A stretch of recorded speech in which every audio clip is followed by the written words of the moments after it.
Kami boleh bersyukur Tuhan untuk boleh bertemu di Zoom ini untuk membicarakan hal firman. Dalam Bible Study malam ini, Tuhan berkati Saudara Riyandi akan memimpin dan kami semua yang akan mengikutinya. Biarlah hanya kuasa Roh Kudus-Mu yang menuntun kami dan kami boleh mendapatkan pemahaman yang benar bagaimana kami mempersiapkan pertumbuhan iman kami untuk menyambut kedatangan-Mu yang kedua kali. Kami juga berdoa untuk rekan-rekan kami yang juga membaca dan sedang menuju ke Zoom ini. Tuhan tolong mereka agar cepat hadir dan kami boleh bersama-sama membahas firman. Terima kasih Tuhan, biarlah pertemuan ini Kau sertai dari awal pertengahan sampai selesai, semua jadi untuk hormat dan kemuliaan bagi nama. Terima kasih Tuhan untuk Roh Kudus yang akan menuntun terus dalam pertemuan kami pada malam hari ini. Berkati kami Tuhan pada sepanjang malam ini. Sekali lagi Tuhan mengampuni dosa kami, di dalam nama Yesus kami sudah berdoa. Amin. Lanjutan berikutnya adalah pra dan pasca 1888. Setelah ditolak hujan akhir pertemuan sebelumnya, ada langkah berikutnya, yaitu mendiskreditkan karunia-karunia roh nubuat melalui tulisan-tulisan Ellen White ini. Kalau sudah mulai terjadi seperti itu, bagaimana ditolak hujan akhir, kita sudah belajar kemarin bahwa penolakan itu fokus kepada E.T. Jones dan Wegener. Makanya kemarin saya tanya, adakah saudara-saudara selama ini kalau ada seminar 1888, pembicaranya itu jujur, membahas bahwa pada saat pertemuan itu, 1888 di Minneapolis itu, mayoritas menolak hujan akhir, tidak ada yang kabarkan. Kenapa? Karena itu membuka aib gereja. Karena itu membuka kesalahan para bapak-bapak kita yang membuat kita akhirnya harus lahir. Tapi apa dampak yang terjadi pada kita sekarang? Ya kita lahir, di mana mayoritas yang menolak itu sudah berada di dalam gereja ini dan merubah gereja ini semakin mirip seperti gereja-gereja Protestan sebelumnya. Kenapa? Mindset Protestan mereka yang mereka tetap pertahankan ketika menghadapi pekabaran 1888 mengenai kebenaran Kristus, kemanusiaan Kristus sama seperti kita, justification by faith dengan gambaran yang benar, dan dosa itu bukan turunan tetapi pilihan, mereka tolak. Kenapa? Mereka masih bawa pemahaman Protestan mereka, karena ajaran dosa itu diturunkan, itu dari Augustine, abad keempat, yang mengajarkan hal tersebut, dan sayangnya Martin Luther juga menganut kepercayaan itu. Ya itulah namanya di zaman para reformator dulu ya, hanya kebenaran-kebenaran bagian tertentu, yang benar itulah yang mereka pertahankan. Mereka tidak punya kesempatan sama seperti kita di akhir zaman ini, yang dibukakan semua terang kebenaran itu. Tidak, mereka hanya tahu mengenai baptisan, mereka tahu hanya mengenai justification, mereka tahu hanya mengenai Alkitab saja, itu saja. Tetapi proses-proses itu sampai sekarang terbuka di era kita. Jadi di zaman akhir ini sebenarnya walaupun di depan kita ada masa kesukaran, kitalah generasi yang paling diuntungkan karena kita punya pengetahuan akan kebenaran Alkitab yang murni dan komplit. Amin. Jadi yang Tuhan tuntut dari kita sekarang adalah di kutipan ini. Jangan percaya pada kebijaksanaan siapapun. Jadi kalau ada Zoom meeting, bahkan saya pun yang buat Zoom meeting ini, utamakan suara ini saudara-saudara. Karena saya hanya mau sampaikan, saya mau belajar untuk jujur, kedua untuk netral dan transparan. Motif saya buat Bible Study cuma satu. Saya mau genapi apa yang Tuhan di zaman pertama kedatangan Yesus pertama. Orang-orang gembala-gembala domba, orang-orang awam yang sederhana hidupnya, yang mau mencari Tuhan dan setia. Saya mau seperti itu. Karena saya baca, silakan saudara buka buku Maranatha, buku kuning. Lihat minggu pertama, buka lembaran pertama bulan Januari tanggal 1. Baca satu minggu itu. Ellen White menulis, kedatangan anak pertama dengan kondisi kesuaman yang terjadi di sekitarnya akan terulang kembali di zaman umat-umat Tuhan yang menyambut kedatangan Yesus kedua. Kondisi kerohaniannya sama, terulang kembali. Itu membuat saya merinding, karena padahal buku itu selama ini ada di rumah saya, tapi nggak pernah saya baca. Saya mulai baca itu semenjak tahun 2011. Itu tolak balik saya sadar bahwa saya Advent, tapi kok nggak tahu ajaran saya. Nah itulah kenapa Tuhan tuntun, kamu harus belajar sendiri Riyandi dengan tuntunan Roh Kudus. Ikuti apa yang tertulis, walaupun nggak sesuai opinimu, serahkan opinimu, biar Tuhan yang tuntun. Kalau saya tidak suka kutipan itu, Tuhan tolong saya untuk ikuti. Beri saya hati baru dan roh baru seperti doanya Daud. Jadi jangan percaya pada kebijaksanaan siapapun atau pada penyelidikan siapapun. Bukan berarti ditolak ya, enggak. Terima seperti Berea dulu. Di rumah masing-masing kita selidiki lagi. Kita baca lagi buku Kemenangan Akhir, baca lagi Kerinduan Segala Zaman, selidiki Alkitab bagi diri kita sendiri, selidiki kata-kata yang diilhami dengan kerendahan hati, kesampingkan pendapat yang telah terbentuk sebelumnya, ya mau entah itu mengenai kita dikejar-kejar oleh undang-undang hari Minggu, siapa tahu kita coba tes dulu. Saya sudah ikuti beberapa pertemuan mengenai Pendeta Kuntaraf, tanda meninggalkan kota. Saudara-saudara, ada videonya itu terekam di Facebook. Saya sudah angkat itu di video saya sebelumnya mengenai penghakiman kepada orang hidup.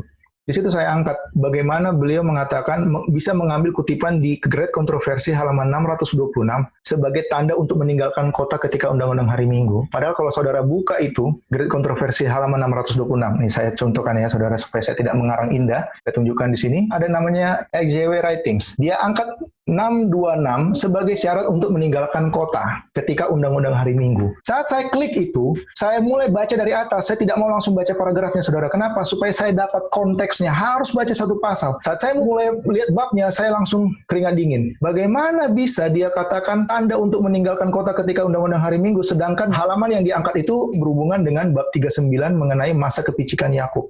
Masa kepicikan Yakub itu sudah jauh setelah undang-undang hari Minggu. Bagaimana bisa dia mengajarkan kepada orang-orang? Saya kasih contohnya seperti ini. Nah, ini gambarannya. Ini yang diangkat. Great Controversy halaman 626. Ini masa kepicikan Yakub, dekret kematian. Ini undang-undang hari Minggu. Bagaimana bisa dia mengambil kutipan ini? Makanya saya ada tanya beberapa pendeta yang coba sampaikan ke beliau. Pak Pendeta tolong tanya sama beliau. Karena saya minta PowerPoint-nya. Saya lihat, saya kasih screenshot, saya kasih tahu. Kenapa beliau angkat kutipan ini padahal itu mengenai masa kepicikan Yakub dan itu dijadikan asumsinya dia untuk sebagai tanda meninggalkan kota ketika undang-undang hari Minggu terjadi. Ini urutan-urutan ini berdasarkan kalau kita baca Kemenangan Akhir dengan cermat, kita susun urutan-urutannya, kita akan temukan ini saudara-saudara di Kemenangan Akhir. Jadi undang-undang hari Minggu ini di sini. Kita sudah belajar ini penghakiman kepada orang hidup supaya memisahkan lalang dan gandum, dan yang gandum akan menerima hujan akhir, baru dia akan selanjutnya hujan akhir itu akan menjadi seruan nyaring ke dunia. Orang-orang yang sudah baca tulisan-tulisan roh nubuat selama ini dari literatur, dan yang mungkin nggak pernah baca tapi mendapat pekabaran itu dan terima, mereka ikut bergabung. Sampai seluruh dunia menerima pekabaran The Last Message of Mercy itu, barulah Yesus bilang sudah selesai. Baru turun 7 tula. Dan yang menarik di 7 tula terakhir ini penggenapan Wahyu 7, di mana 4 mata angin itu sudah dilepas. Kemarin saya baca di buku Kerinduan Segala Zaman, di mana Yesus setelah malam itu ada badai, dia tenangkan badai itu, sampai dia ke tempat itu, langsung disambut dengan 2 orang kerasukan setan. Nah, yang menarik, Ellen White menjelaskan bahwa keadaan orang yang kerasukan setan ini mengerikan mukanya, kulitnya sudah rusak dan segala macam, seperti binatang buas, dan ini adalah kondisi di mana Roh Kudus sudah ditarik, dan orang itu sepenuhnya berada di bawah yurisdiksi setan. Waktu saya ketemukan kutipan itu, saya merinding. Wah, berarti waktu nanti masa kepicikan Yakub ini terjadi, ketika 7 tula terakhir kita bisa baca di Roh Nubuat bahwa tula-tula awal, tula kedua turun, disitulah dekret kematian mau diresmikan. Malam sebelum diresmikan dekret kematian itu, mereka ini sudah inisiatif. Kan karena pada saat Yesus berdiri, Roh Kudus itu sudah ditarik sepenuhnya. Jadi orang jahat makin jahat, ya orang baik tetap baik. Tetapi orang yang jahat ini benar-benar di bawah kuasa setan. Mereka sama kerasukannya seperti orang-orang yang kerasukan legion itu, yang mau menyerang Yesus, tapi Yesus usir dan legion itu pindah ke babi-babi. Mengerikan saudara-saudara. Ada yang menarik di situ, saat umat-umat Tuhan dikejar-kejar itu, di pikiran mereka bukan takut dikejar saudara-saudara. Yang dipikirkan mereka cuma satu, Tuhan, apakah masih ada lagi dosa-dosa? Pergumulannya sama kayak Yakub.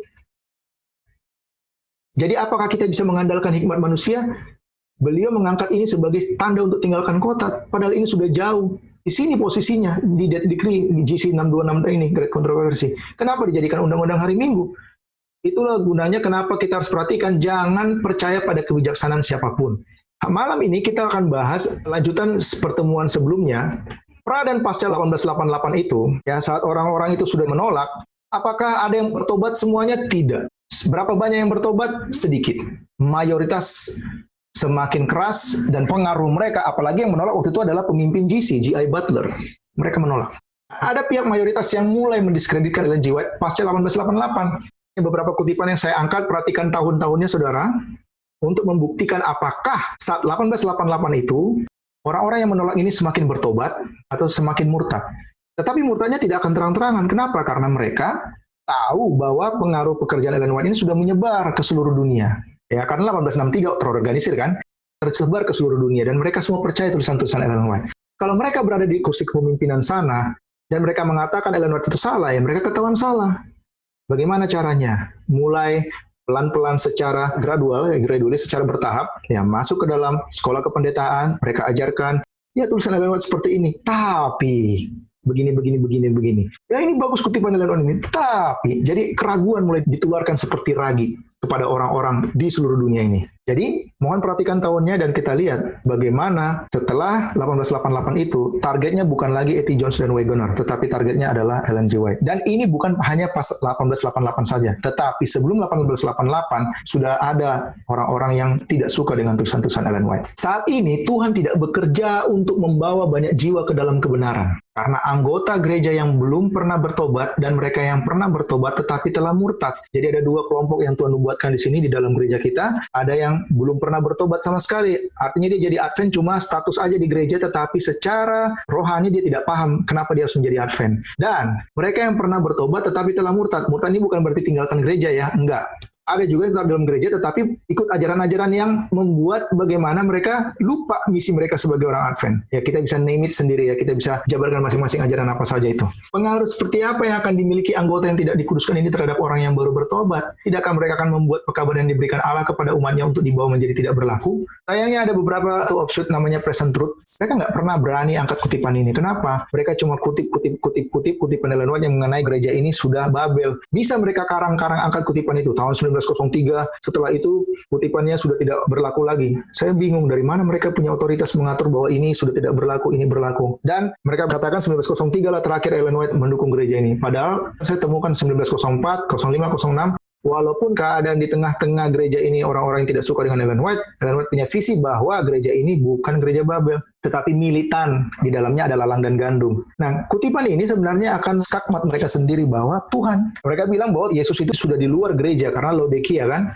Dia mengetuk di luar. Ya boleh-boleh aja semua orang bisa beropini, tetapi firman Tuhan itu harus menjelaskan dirinya sendiri. Di sini ditulis bahwa Tuhan tidak bekerja membawa banyak jiwa ke dalam kebenaran. Artinya apa? Ini gerejanya. Dia tahu di dalam tidak beres, makanya dia tahan orang-orang yang benar-benar tulus di luar sana untuk masuk. Jadi lihat saudara-saudara, kita challenge lah program KKR sekarang. Sudah berapa duit habis? Kalau dijumlahkan, berapa banyak yang bertobat? Apakah melebihi anggota yang hadir di KKR itu? Enggak. Dan kemana sekarang mereka yang sudah ikut KKR? Apakah masih dalam gereja atau ada pintu lain keluar? Kita nggak tahu. Tetapi kutipan ini akan terus menjadi teguran terus-menerus bagi kita yang tidak mau memperhatikan. Dikatakan, Tuhan tidak bekerja membawa banyak jiwa ke dalam kebenaran. Kenapa? Pengaruh seperti apa yang akan dimiliki anggota yang tidak dikuduskan ini terhadap orang-orang yang baru bertobat? Tidakkah mereka akan membuat pekabaran yang diberikan Allah kepada umatnya untuk dibawa menjadi tidak berlaku? Saudara-saudara, kita lihat di sini. Jadi ini seperti apa gambarannya? Contohnya, saya kasih gambaran sederhana ya praktisnya. Anak saya Maverick, dikit lagi dia 4 tahun. Saya mau undang saudara-saudara untuk datang. Tapi rumah saya kotor. Acaranya besok. Apakah saya pede untuk mengundang saudara-saudara? Tidak. Saya pasti akan undur lagi. Kenapa? Malu, kotor. Dan kalau mengerjakannya sendiri susah, harus butuh bantuan asisten dan segala macam. Artinya apa? Ada persiapan, bersihkan dulu rumah ini. Setelah beres semuanya, kuenya ada, kursinya ada, undangan udah beres, baru undang. Pede gitu loh, ngajak orang masuk ke dalam. Seperti Salomo. Semua tatanan istananya, gaya hidupnya, berpakaiannya, cara makan mereka luar biasa berhikmatnya. Sampai Ratu Sheba sampai bilang, yang saya dengar dengan saya lihat jauh lebih hebat dari apa yang saya dengar. Begitulah saudara-saudara, cara praktis Tuhan kita. Gereja ini dilihatnya kotor dan dia mau bersihkan supaya dia bisa undang orang-orang datang ikut berpesta bersama ke dalam, menjadi bagian dari kerajaan Allah dan menjadi rekan kerja Tuhan untuk membawa lagi orang dalam ke dalam gereja. Tetapi karena kita sudah kehilangan identitas kita, malu dengan kebenaran kita sendiri, akhirnya karena kita sudah amnesia, kita lupa panggilan kita sebagai imamat rajani, karena tidak tahu lagi misi kita seperti orang amnesia, akhirnya lihat sekitar kita, cari yang mirip-mirip, udah kita samain aja lah, supaya apa? Supaya sama. Jangan pernah menurunkan standar kebenaran ke tingkat yang rendah untuk mendapatkan orang bertobat. Jadi kalau ada bikin KKR, jangan bikin musik-musik seperti Bill Gaither, seperti orang-orang Protestan, tidak.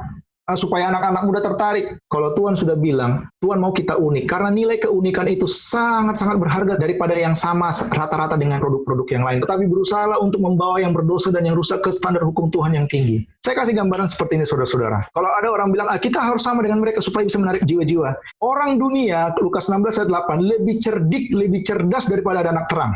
Itu Tuhan katakan. Dan pahit. Kita bisa belajar. Masing-masing kita punya GSM. Kenapa saudara mau pilih itu? Karena sudah nyaman, sudah dapat fitur-fiturnya, dan itu menguntungkan saya. Sekarang kasarnya begini, saya sekarang mau bikin perusahaan GSM yang baru. Saya bikin namanya perusahaan Irsat namanya, Iriandi Satelindo contohnya. Saya mau telepon saudara di sini, saya telepon. Saya sewa marketing, misalnya di sini saya tanya. Ini dari Irsat, mau nggak pindah ke kami, ke Irsat yang baru ini? Tentu akan kritis, bilang apa? Apa benefitnya? Ya kan? Oke, saya jelaskan. Benefitnya adalah lebih buruk dari Telkomsel. Nggak mungkin saudara mau terima. Oke, kita ganti skenario-nya. Oh, sama dengan Telkomsel, sama dengan Excel. Mirip persis. Mau saudara pindah? Belum tentu. Sudah nyaman, ya kan? Ubah strategi. Benefitnya lebih banyak dari Telkomsel, lebih banyak dari Excel, dan keuntungannya seperti ini dan dijamin dan dilindungi oleh hukum. Wow, menarik. Kenapa? Unik. Bukan sama. Yang sama saja orang mikir, kalau lebih buruk ya nggak mau lagi kan. Yang sama-sama saja orang mikir untuk pindah. Kalau unik, saudara-saudara, orang dunia cari itu. Karena orang-orang dunia lebih cerdas daripada anak-anak terang. Jadi kalau kita berpikir kita mau turunkan standar kita, supaya sama dengan mereka, mengajak orang masuk, saudara, ya mungkin banyak yang masuk, tetapi nggak lama lagi mereka keluar. Kenapa? Ditipu. Ini masalahnya, kita ditipu. Orang-orang dunia ditipu. Wah, ditipu kami. Ternyata KKR musiknya keren banget. Pas masuk gereja, mana ini? Cuma piano sama keyboard. Jangan pernah menurunkan standar. Jadi saudara, kalau kita mau menjadi orang Advent, ya kita kabarkan ya jangan yang sama-sama. Walaupun kita punya terang Sabat, kita punya terang sanctuary. Tetapi orang dunia tidak melihat kehidupan kita tidak lebih unik dari mereka. Benefit dari pekabaran yang kita punya ini tidak memurnikan kehidupan kita, itu tidak akan menjadi daya tarik bagi dunia untuk datang ke dalam gereja. Saya punya teman saudara, dari SMP sampai sekarang saya sayang sama mereka, tetapi ada yang pernah jadi Advent dan keluar, dan mereka tidak mau masuk lagi. Kenapa? Sakit hati dengan orang-orang yang di dalamnya. Itulah kenapa tadi Tuhan bilang, Tuhan tahan mereka yang di luar sana untuk masuk. Kenapa? Yang di dalam ini ada dua ciri-cirinya. Entah itu saya di grup yang pertama belum pernah bertobat, atau yang pernah bertobat tapi telah murtad. Jadi kalau saudara, kalau dilihat orang dunia, ditanya, apa keuntunganmu sebagai orang Advent? Apa keuntunganmu? Saya punya sahabat. Tiba-tiba langsung protes nih orang-orang yang pemelihara sahabat. Saya juga pemelihara sahabat kok. Apa keunikan kalian? Tidak makan kopi dan teh. Oh enggak, gereja kami walaupun sahabat, kami juga vegetarian. Bingung kan? Apa keunikan kita nih? Enggak ada. Keunikan kita adalah pekabaran malaikat ketiga, di mana kebenaran Kristus, karakter Yesus itu harus menjadi karakter kita. Jadi kalau dilihatnya kita ini Advent punya sahabat, wah bagus doktrin mereka. Tetapi dilihat perceraiannya sama dengan perceraiannya orang-orang hari Minggu. Berantemnya di gereja sama kayak berantemnya orang-orang di hari Minggu. Korupsinya sama dengan korupsi orang di hari Minggu. Orang tidak tertarik karena tidak unik, karena kita sama dengan dunia. Jadi jangan pernah turunkan standar. Kalau kita sampaikan mungkin kepada saudara-saudara kita di gereja, ya apalagi mungkin yang di bagian majelis, ini susah bagi mereka. Ya, kenapa? Mereka pakai cara berpikir mereka seperti Kain. Ya kalau bisa nggak usah lah bikin domba, bikin aja buah dikit supaya pas. Yang penting Tuhan terima. Kan yang penting katanya, menurutnya, bukan menurut Tuhan. Kebenaran Kristus adalah seperti Habel. Apa yang Tuhan suruh, itu yang dia lakukan. Membangun rumah, seperti ada mandor dan para buruh pekerjaannya. Kitalah para pekerjanya, Kristuslah mandornya. Kalau arsiteknya Bapak kita bilang bangun seperti ini, ya kita harus ikuti. Lepas opini kita, ikuti apa kata mandor kita, lakukan apa yang sudah dirancang supaya bangunan itu kuat. Tapi kalau saya sebagai pekerja, nggak gitu-gitu juga lah, mandor bikin aja sedikit begini. Rubuh saudara rumah itu lama-lama, karena fondasinya rusak, karena kita nggak ikuti blueprint dari rancangan tersebut. Jadi penting saudara, penting sekali kita tidak mengandalkan manusia. Andalkan Tuhan dan apa yang tertulis saja. Kalau bertentangan dengan gagasan kita, tulisan firman Tuhan itu, saya mohon saudara sangkal diri kita, kata Yesus Matius 16 ayat 24, barang siapa mau ngikut aku, ya harus sangkal dirinya, sangkal opininya, sangkal gagasannya, terus pikul salib, pikul kuknya Yesus, maksudnya ikuti apa yang tertulis itu walaupun bertentangan, sangkal diri kita, baru kita bisa layak disebut murid Yesus, Matius 16 ayat 24. Di sini dikatakan, di buku Bible Commentary, diangkat mengenai cerita Yosua. Saat saya baca ini mengenai Yosua, ini bisa menjadi pesan Tuhan bagi kita semua saat ini yang hadir. Tidak ada pembimbing yang lebih baik daripada Tuhan. Jika manusia akan berjalan di jalan yang telah Tuhan tandai untuk mereka akan memiliki seorang penasihat yang kebijaksananya jauh melampaui kebijaksanaan manusia manapun. Yosua adalah jenderal yang bijak karena Tuhan adalah pembimbingnya. Pedang pertama yang digunakan Yosua adalah pedang roh, yaitu firman Tuhan. Akankah manusia yang menangani tanggung jawab besar membaca Yosua pasal pertama? Yuk kita baca sama-sama. Dikatakan Yosua 1 ayat 5 dan 7. Sebenarnya saya senang Yosua 1 ayat 7 dan 8. Apa yang kita mau ambil dari sifat Yosua ini yang membuat dia selalu berhasil memimpin bangsa Israel menggantikan Musa? Yosua 1 ayat 1. Sesudah Musa hamba Tuhan itu mati, berfirmanlah Tuhan kepada Yosua bin Nun, abdi Musa itu, yang melanjutkan Musa. Ayat 5 dikatakan, seorang pun tidak akan dapat bertahan menghadapi engkau seumur hidupmu seperti aku menyertai Musa, demikianlah aku akan menyertai engkau. Aku tidak akan membiarkan engkau dan tidak akan meninggalkan engkau. Saudara-saudara, mau janji Tuhan kepada Yosua ini menjadi bagian kita di akhir zaman ini? Saya yakin saudara kita semua mau. Tuhan akan menyertai kita dan tidak akan membiarkan kita dan tidak akan meninggalkan kita. Tapi ada syaratnya saudara. Syaratnya di mana? Ayat 7. Ini syaratnya. Hanya, dibilang, kuatkan dan teguhkanlah hatimu dengan sungguh-sungguh. Bertindaklah hati-hati sesuai dengan seluruh hukum. Apa itu hukum? To the law, all the law. Hukum apa? Hukum yang telah diperintahkan kepadamu oleh hambakumu, Musa. Janganlah menyimpang ke kanan atau ke kiri, supaya engkau beruntung kemanapun engkau pergi. Jadi saudara, ini janji Tuhan kepada Yosua. Kalau kita mau mendapat janji yang sama, kita harus apa? Bertindak hati-hati sesuai dengan seluruh hukum yang telah diperintahkan kepadamu oleh hambaku Musa. Janganlah menyimpang ke kanan atau ke kiri, supaya engkau beruntung kemanapun engkau pergi. Ayat 8 mengatakan, janganlah engkau lupa memperkatakan kitab Taurat ini. Apa kitab Taurat? The book of law. Jangan berpaling, jangan tinggalkan perkataan kitab ini. Tetapi renungkanlah itu siang dan malam, supaya engkau bertindak hati-hati sesuai dengan segala yang tertulis di dalamnya, sebab dengan demikian perjalananmu akan berhasil dan engkau akan beruntung. Apa itu perkataan Musa? Apa itu disebut di book of the law? Ingat, Alkitab itu harus menjelaskan dirinya sendiri. Kita buka Ulangan 4 ayat 13 dan 14. Sini Musa menjelaskan apa yang dimaksud buku Musa itu. Dan ia memberitahukan kepadamu perjanjian yang diperintahkannya. Apa itu perjanjian yang diperintahkannya? Yaitu apa? The 10 Commandments, ke-10 firman, 10 hukum. Dan di mana Tuhan menuliskannya ke atas 2 loh batu. Ini 10 hukum. Apa itu the book of the law yang dimaksud tadi? Lanjut ke ayat 14-nya. Dan pada waktu itu aku diperintahkan Tuhan untuk mengajarkan kepadamu ketetapan dan peraturan. Apa itu ketetapan dan peraturan? Statutes and judgment. Supaya engkau melakukannya di negeri kemanapun engkau pergi untuk mendudukinya. Ini yang dibaca oleh si Yosua. Statutes and judgment. Apa itu statutes and judgment? Biarkan Alkitab itu menjelaskan dirinya sendiri. Ulangan 31 ayat 24 sampai 26. Ini yang maksud statutes and judgment itu. Ketika Musa selesai menuliskan perkataan hukum Taurat itu, apa itu? The law, ya, this law, the book of law, itu yang dimaksud tadi yang Yosua baca siang dan malam supaya tidak menyimpang ke kiri dan ke kanan. Tulisan Musa. Dikatakan, ketika Musa selesai menuliskan perkataan hukum Taurat itu dengan sebuah kitab sampai perkataan yang penghabisan, maksudnya setelah dia menyelesaikan penulisan dari hukum-hukum ini ke dalam suatu buku, disebut the book of law, yang tadi dikatakan Yosua.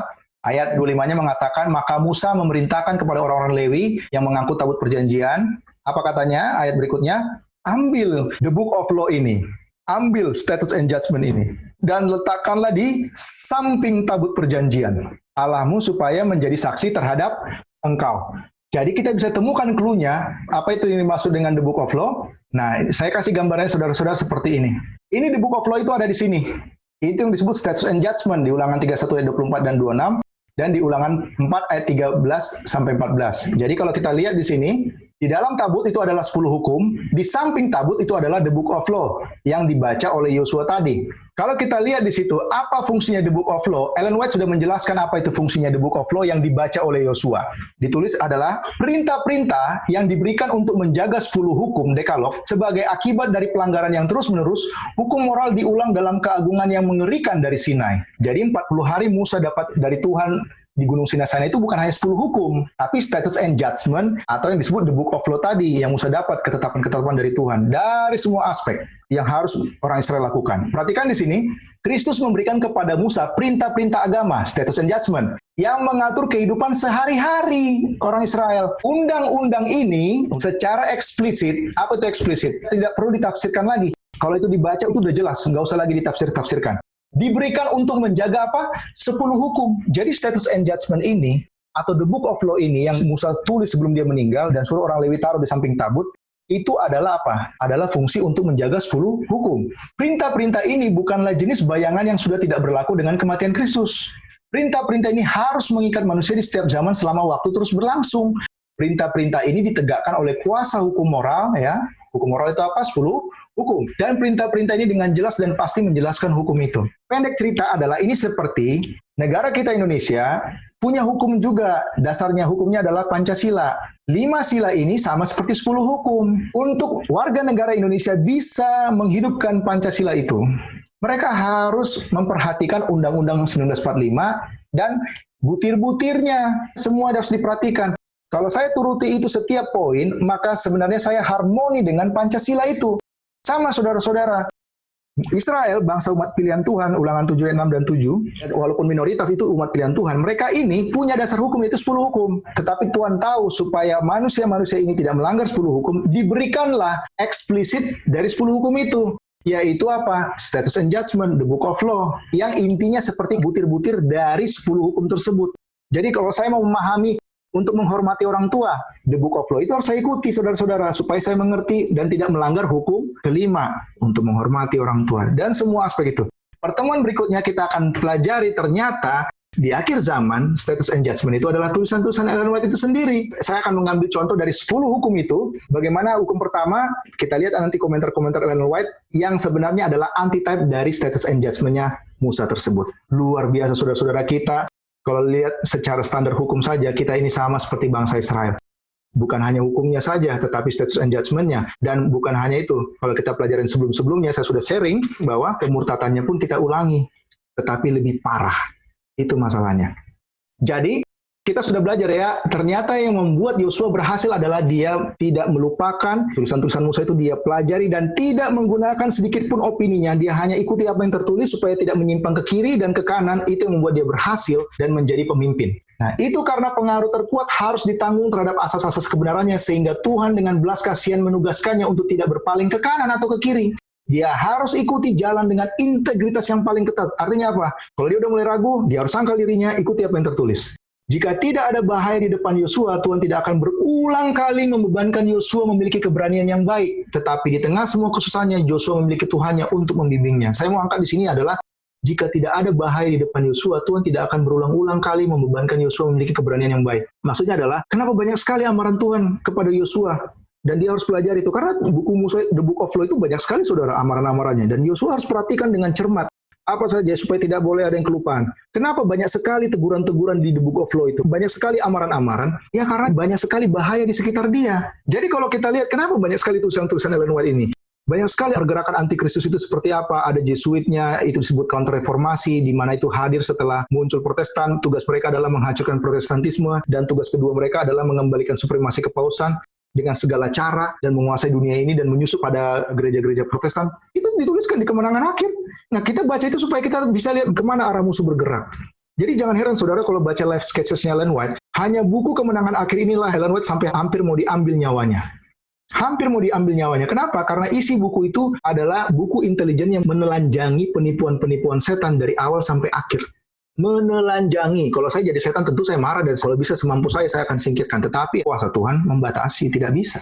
Karena Tuhan mau bekerja. Jadi setan ini harus diungkapkan penipuan-penipuannya. Makanya ada tertulis firman Tuhan kan di buku Efesus 5 ayat 11, telanjangilah perbuatan-perbuatan itu.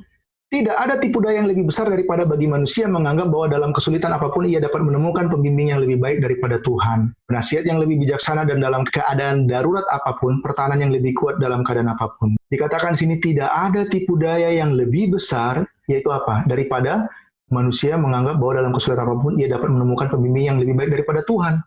Jadi kalau kita ada masalah, saudara-saudara, jangan minta pendapat teman kita, bahkan istri kita. Pertama yang kita minta dulu Tuhan. Kita berdoa, kita bergumul, Tuhan, apa yang ingin kau kehendaki supaya saya lakukan? Saya punya masalah ini Tuhan, tolong saya. Engkau sudah banyak janji, saya ingat janjimu yang ini Tuhan. Saudara, saya mau sharing pengalaman saya. Kalau saya ada masalah, saya selalu ingat janji Tuhan, bahkan saya buat jadi scripture song, supaya saya ingat janji Tuhan itu. Jadi kalau ada masalah, saya akan ingat, saya pegang kuat dan saya berdoa di kamar, saya sebut ulang-ulang janji Tuhan itu. Tuhan, kau bilang jangan khawatir. Kau bilang kita ini lebih berharga daripada burung dan lebih berharga daripada bunga bakung itu. Kalau kau sudah berjanji jangan khawatir, jangan menjadi hamba uang, aku tidak akan sekali-sekali meninggalkan kau dan melupakan engkau. Tuhan, kalau kau sudah berjanji, aku tagih Tuhan. Dengan rendah hati, dengan iman, masalah ini saya percaya kau sedang memberikan saya kekuatan, bantu saya Tuhan untuk lihat dengan mata iman. Jadi doa begitu saudara, seperti anak yang meminta kepada Bapa karena Bapa sudah berjanji. Nah kalau kita sebagai Bapa mungkin kadang kita berjanji ya, kita harus tepati janji itu kepada anak kita. Nah Bapa kita lebih daripada kita. Kalau dia sudah kasih janji ribuan di dalam Alkitab itu, di dalam tulisan Roh Nubuat itu, mari saudara baca, dan tagih janji itu dengan apa? Dengan rendah hati dan dengan iman. Bahkan ada kutipan mengenai Tuhan itu adalah bendahara kita. Kalau kita punya kesulitan keuangan, Ellen White mengatakan, jangan khawatir, Tuhan kita yang mengatur keuangan kita. Kita datang kepada Tuhan dengan kerendahan hati, berdoa dengan iman, Tuhan, anakmu lagi kesulitan keuangan. Tolonglah hamba Tuhan. Bantu saya percaya Tuhan, kau sudah menyediakan. Kuatkan saya untuk menjalani sampai saya menemukan waktumu Tuhan untuk menjawab dan membantu saya. Apa yang terjadi saudara kalau kita lewati itu? Pengalaman kita bertambah, iman kita dikuatkan, dan Tuhan tuntut seperti kepada wanita itu yang sembuh pendarahannya. Jangan simpan, kasih tahu ke orang lain, supaya mereka juga bisa mendapatkan apa? Pengharapan yang sama. Jangan kita andalkan manusia, itu mengerikan. Semua manusia pembohong, bahkan saya juga pembohong. Itulah kenapa setelah kita terima apa yang kita pelajari ini, saya sharing nanti PowerPoint-nya lewat link yang sudah saya bagi sebelumnya. Saya mohon saudara juga pelajari sendiri. Mari kita seperti gembala-gembala di Bethlehem itu yang setiap malam mempelajari nubuatan Tuhan atau seperti orang-orang Majus itu. Allah adalah benar, manusia adalah bohong. Tuhan memiliki pekerjaan besar yang harus diselesaikan di dunia kita. Kepada setiap orang dia telah memberikan pekerjaannya untuk manusia lakukan. Tetapi manusia tidak boleh jadikan manusia sebagai pembimbingnya. Tidak peduli itu Ted Wilson pun, tidak peduli itu pendeta kesayangan kita pun. Jangan, agar tidak disesatkan. Ini selalu tidak aman. Tidak pernah aman kalau kita mengandalkan manusia, saudara. Bahkan saya pun. Sementara agama Alkitab mewujudkan prinsip-prinsip aktivitas dalam pelayanan, pada saat yang sama ada keharusan meminta hikmat setiap hari dari sumber segala hikmat. Apa rahasia kemenangan Yosua? Engkau harus merenungkan firman Tuhan siang dan malam seperti Berea juga. Kita lihat, jemaat Berea bilang apa? Kisah 17 ayat 11. Sama, merenungkan siang dan malam. Orang-orang Yahudi di kota itu lebih baik hatinya daripada orang-orang Yahudi di Tesalonika. Karena mereka menerima firman itu dengan segala kerelaan hati, terima dulu. Dan setiap hari mereka menyelidiki kitab suci untuk mengetahui apakah semuanya itu benar yang dikatakan Iriandi atau tidak. Apakah itu benar yang dikatakan pendeta itu atau tidak. Seperti itu, saudara. Jadi tujuan Bible Study ini cuma satu. Saya mau saudara juga memiliki pengalaman yang sama, kesempatan yang sama, saudara berjalan dengan Tuhan, edukasi diri kita dengan selalu belajar bersama Tuhan, berjalan bersama Tuhan seperti Henokh, supaya hikmat kita bertambah, hati kita diperlengkapi dengan lebih baik lagi, dan kita bisa melihat penipuan-penipuan yang berada di sekitar kita, yang selama ini kita tidak sadari. Jadi rahasia kemenangan kita itu ada di seperti Yosua ini. Mari kita tiru. Harus renungkan firman Tuhan siang dan malam. Jadi handphone kita ini sudah bisa online, saudara. Kalau lagi nganggur, daripada kita nonton-nonton sesuatu yang menyenangkan hati kita, kan itu sebenarnya waktu talenta Tuhan sudah habis kita gunakan. Mari kita sangkal diri kita, kedagingan kita yang tidak suka hal rohani ini, kita sangkal dan kita mulai baca, Tuhan, tolong saya hari ini apa yang ingin kau katakan. Jadi kita baca satu bab di nubuat itu atau di Alkitab, kita renungkan. Kenapa, saudara? Kita ini harus seperti tentara-tentaranya Nehemia. Sembari membangun bait Tuhan, sembari memegang pedang, berawas-awas, supaya kita tidak tertipu. Di akhir zaman ini, kalau kita baca kemenangan akhir, Tuhan lebih banyak menggunakan orang awam.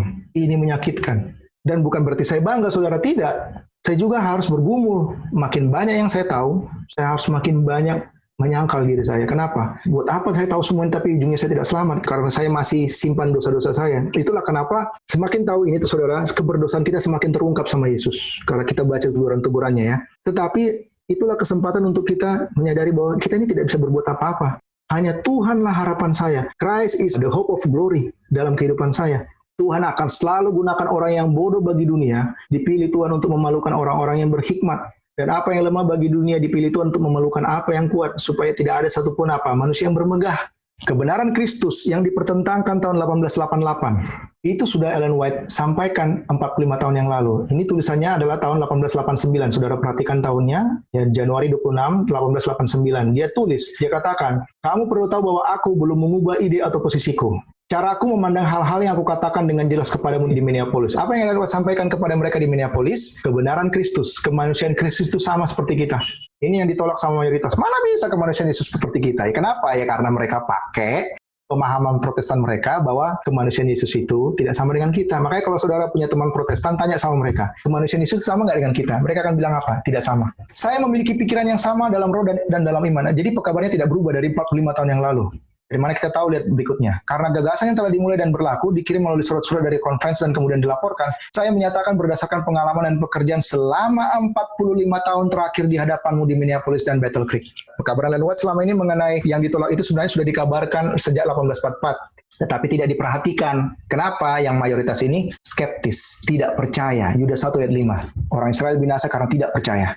Tetapi karena beberapa dari saudara-saudaraku menghalangiku dalam terang yang mereka lakukan, sehingga penilaianku tidak lagi berlaku daripada penilaian orang lain, atau seorang yang tidak pernah dipanggil untuk pekerjaan khusus ini, dan bahwa saya tunduk pada pengaruh putra saya Willy, maksudnya mereka membuat laporan palsu bahwa apa yang Ellen White sampaikan selama ini, tulisan-tulisannya itu adalah hasil opininya. Ada kutipan-kutipannya itu, tapi saya tidak tunjukkan karena kita mau lihat secara kronologinya aja. Apa benar setelah 1888 itu, dia mulai didiskreditkan, dan apa semakin reda atau semakin parah? Semakin parah. Nah, dikatakan di sini, atau beberapa lainnya, mengapa kamu mengirim Sister White untuk menghadiri camp meeting atau pertemuan khusus yang kamu buat? Saya tidak bisa datang, saya tidak dapat melakukan kebaikan apapun bagimu, dan itu hanya meremehkan tanggung jawab sakral yang telah Tuhan berikan kepadaku. Kenapa Ellen White bilang seperti ini? Kalau saudara ikut pertemuan sebelumnya, dia sudah muak di 1888 itu.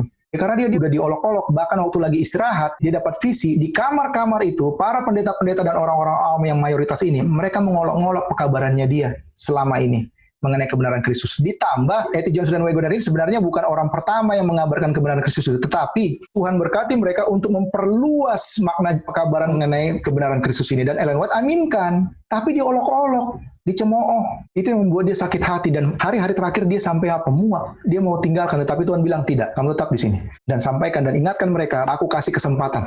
5 tahun dikasih kesempatan saudara, tetapi ditolak. Ellen White sudah menyadari bahwa ada pergerakan untuk mendiskreditkan pekerjaannya. Anda belum memberiku satu kata pun untuk menjelaskan bahwa posisi atau sentimenmu telah berubah. Ini kepada siapa? Kepada R.A. Underwood. R.A. Underwood inilah yang menghasut si G.I. Butler, Presiden GC, untuk apa? Untuk menolak apapun yang Ellen White sampaikan di Minneapolis itu. Supaya apa? Supaya terima hujan akhir. Apa yang Ellen White inginkan adalah mereka terima kebenaran Kristus itu, mereka bertobat, hujan akhir turun, loud cry terjadi, mereka bisa digunakan Roh Kudus. Kita nggak perlu lahir, saudara, karena bapak-bapak kita sudah pulang ke surga. Tapi nggak jadi, karena skeptis. Atau bahwa kamu memandangku atau pekerjaanku dari sudut pandang yang berbeda. Jika saya harus datang sesuai dengan panggilanmu dan ide-ideku tidak selaras dengan idemu, nasihatku tidak sesuai dengan nasihatmu, bukankah roh, lihat, bukankah roh dan sikap yang sama yang terwujud di Minneapolis 1888, karena dia tulisnya 1889 ya, ingat.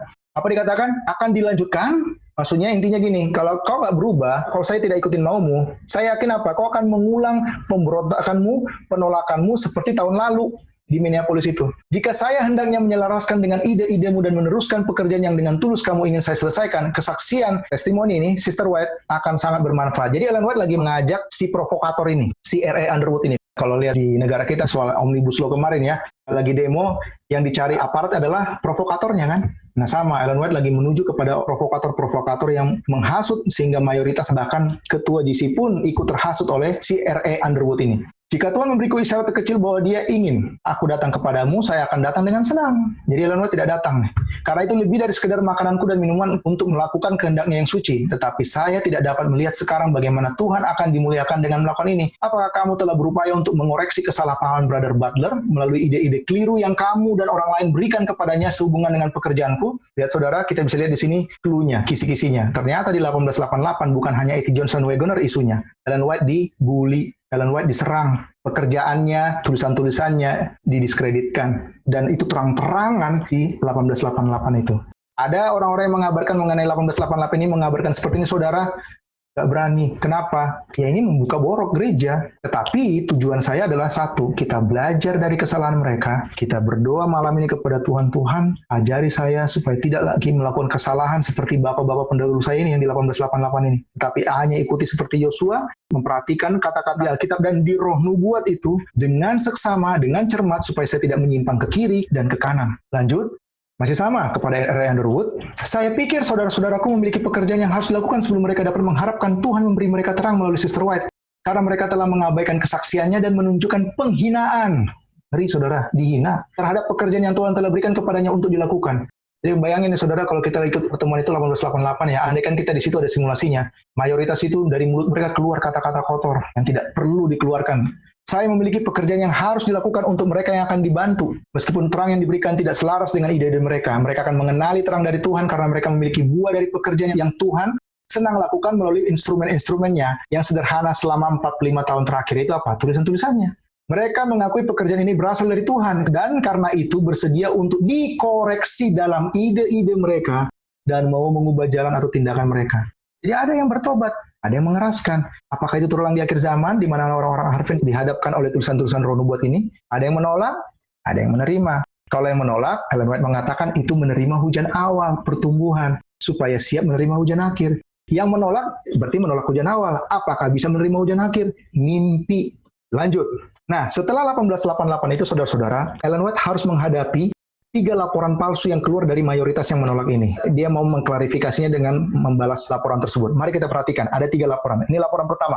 Ini di buku Testimonies volume 5, halaman 692, paragraf 1, bab mengenai unfounded report. Beberapa kali selama musim dingin yang lalu, saya telah hadapi laporan bahwa selama konferensi di Minneapolis, Sister White diperlihatkan bahwa penghakiman yang sejak tahun 1844 telah dilakukan untuk orang-orang benar yang telah mati, sekarang telah dimulai pada yang hidup.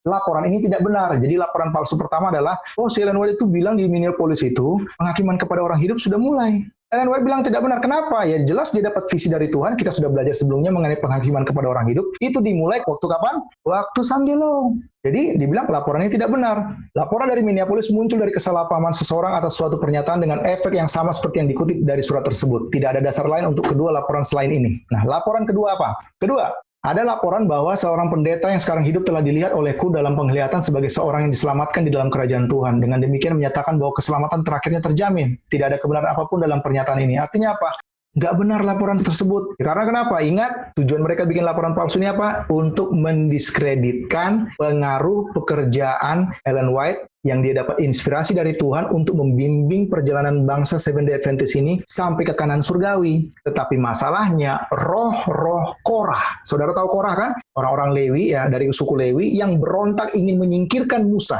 dalam perjalanan di padang gurun itu. Jadi 1888, bahkan sebelum 1888 sudah ada kelompok-kelompok yang tengah bertobat ikut pergerakan Advent, menolak pekerjaannya Ellen White. Mereka sekarang berada di dalam kepemimpinan gereja pasca Ellen White meninggal dan memberikan pengaruh mereka ke seluruh tubuh gereja kita ini, sehingga gereja kita ini didandani kembali sama seperti seolah-olah gereja mereka dulu sebelumnya. Jadi laporan-laporan yang dijawab itu tidak benar. Tidak ada seperti itu.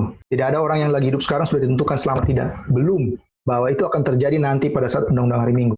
Laporan ketiga, menyatakan bahwa dalam konferensi di Minneapolis, Sister White mengakui bahwa dalam beberapa ucapannya pada pertemuan itu bahwa dia salah dan telah mewujudkan roh yang salah.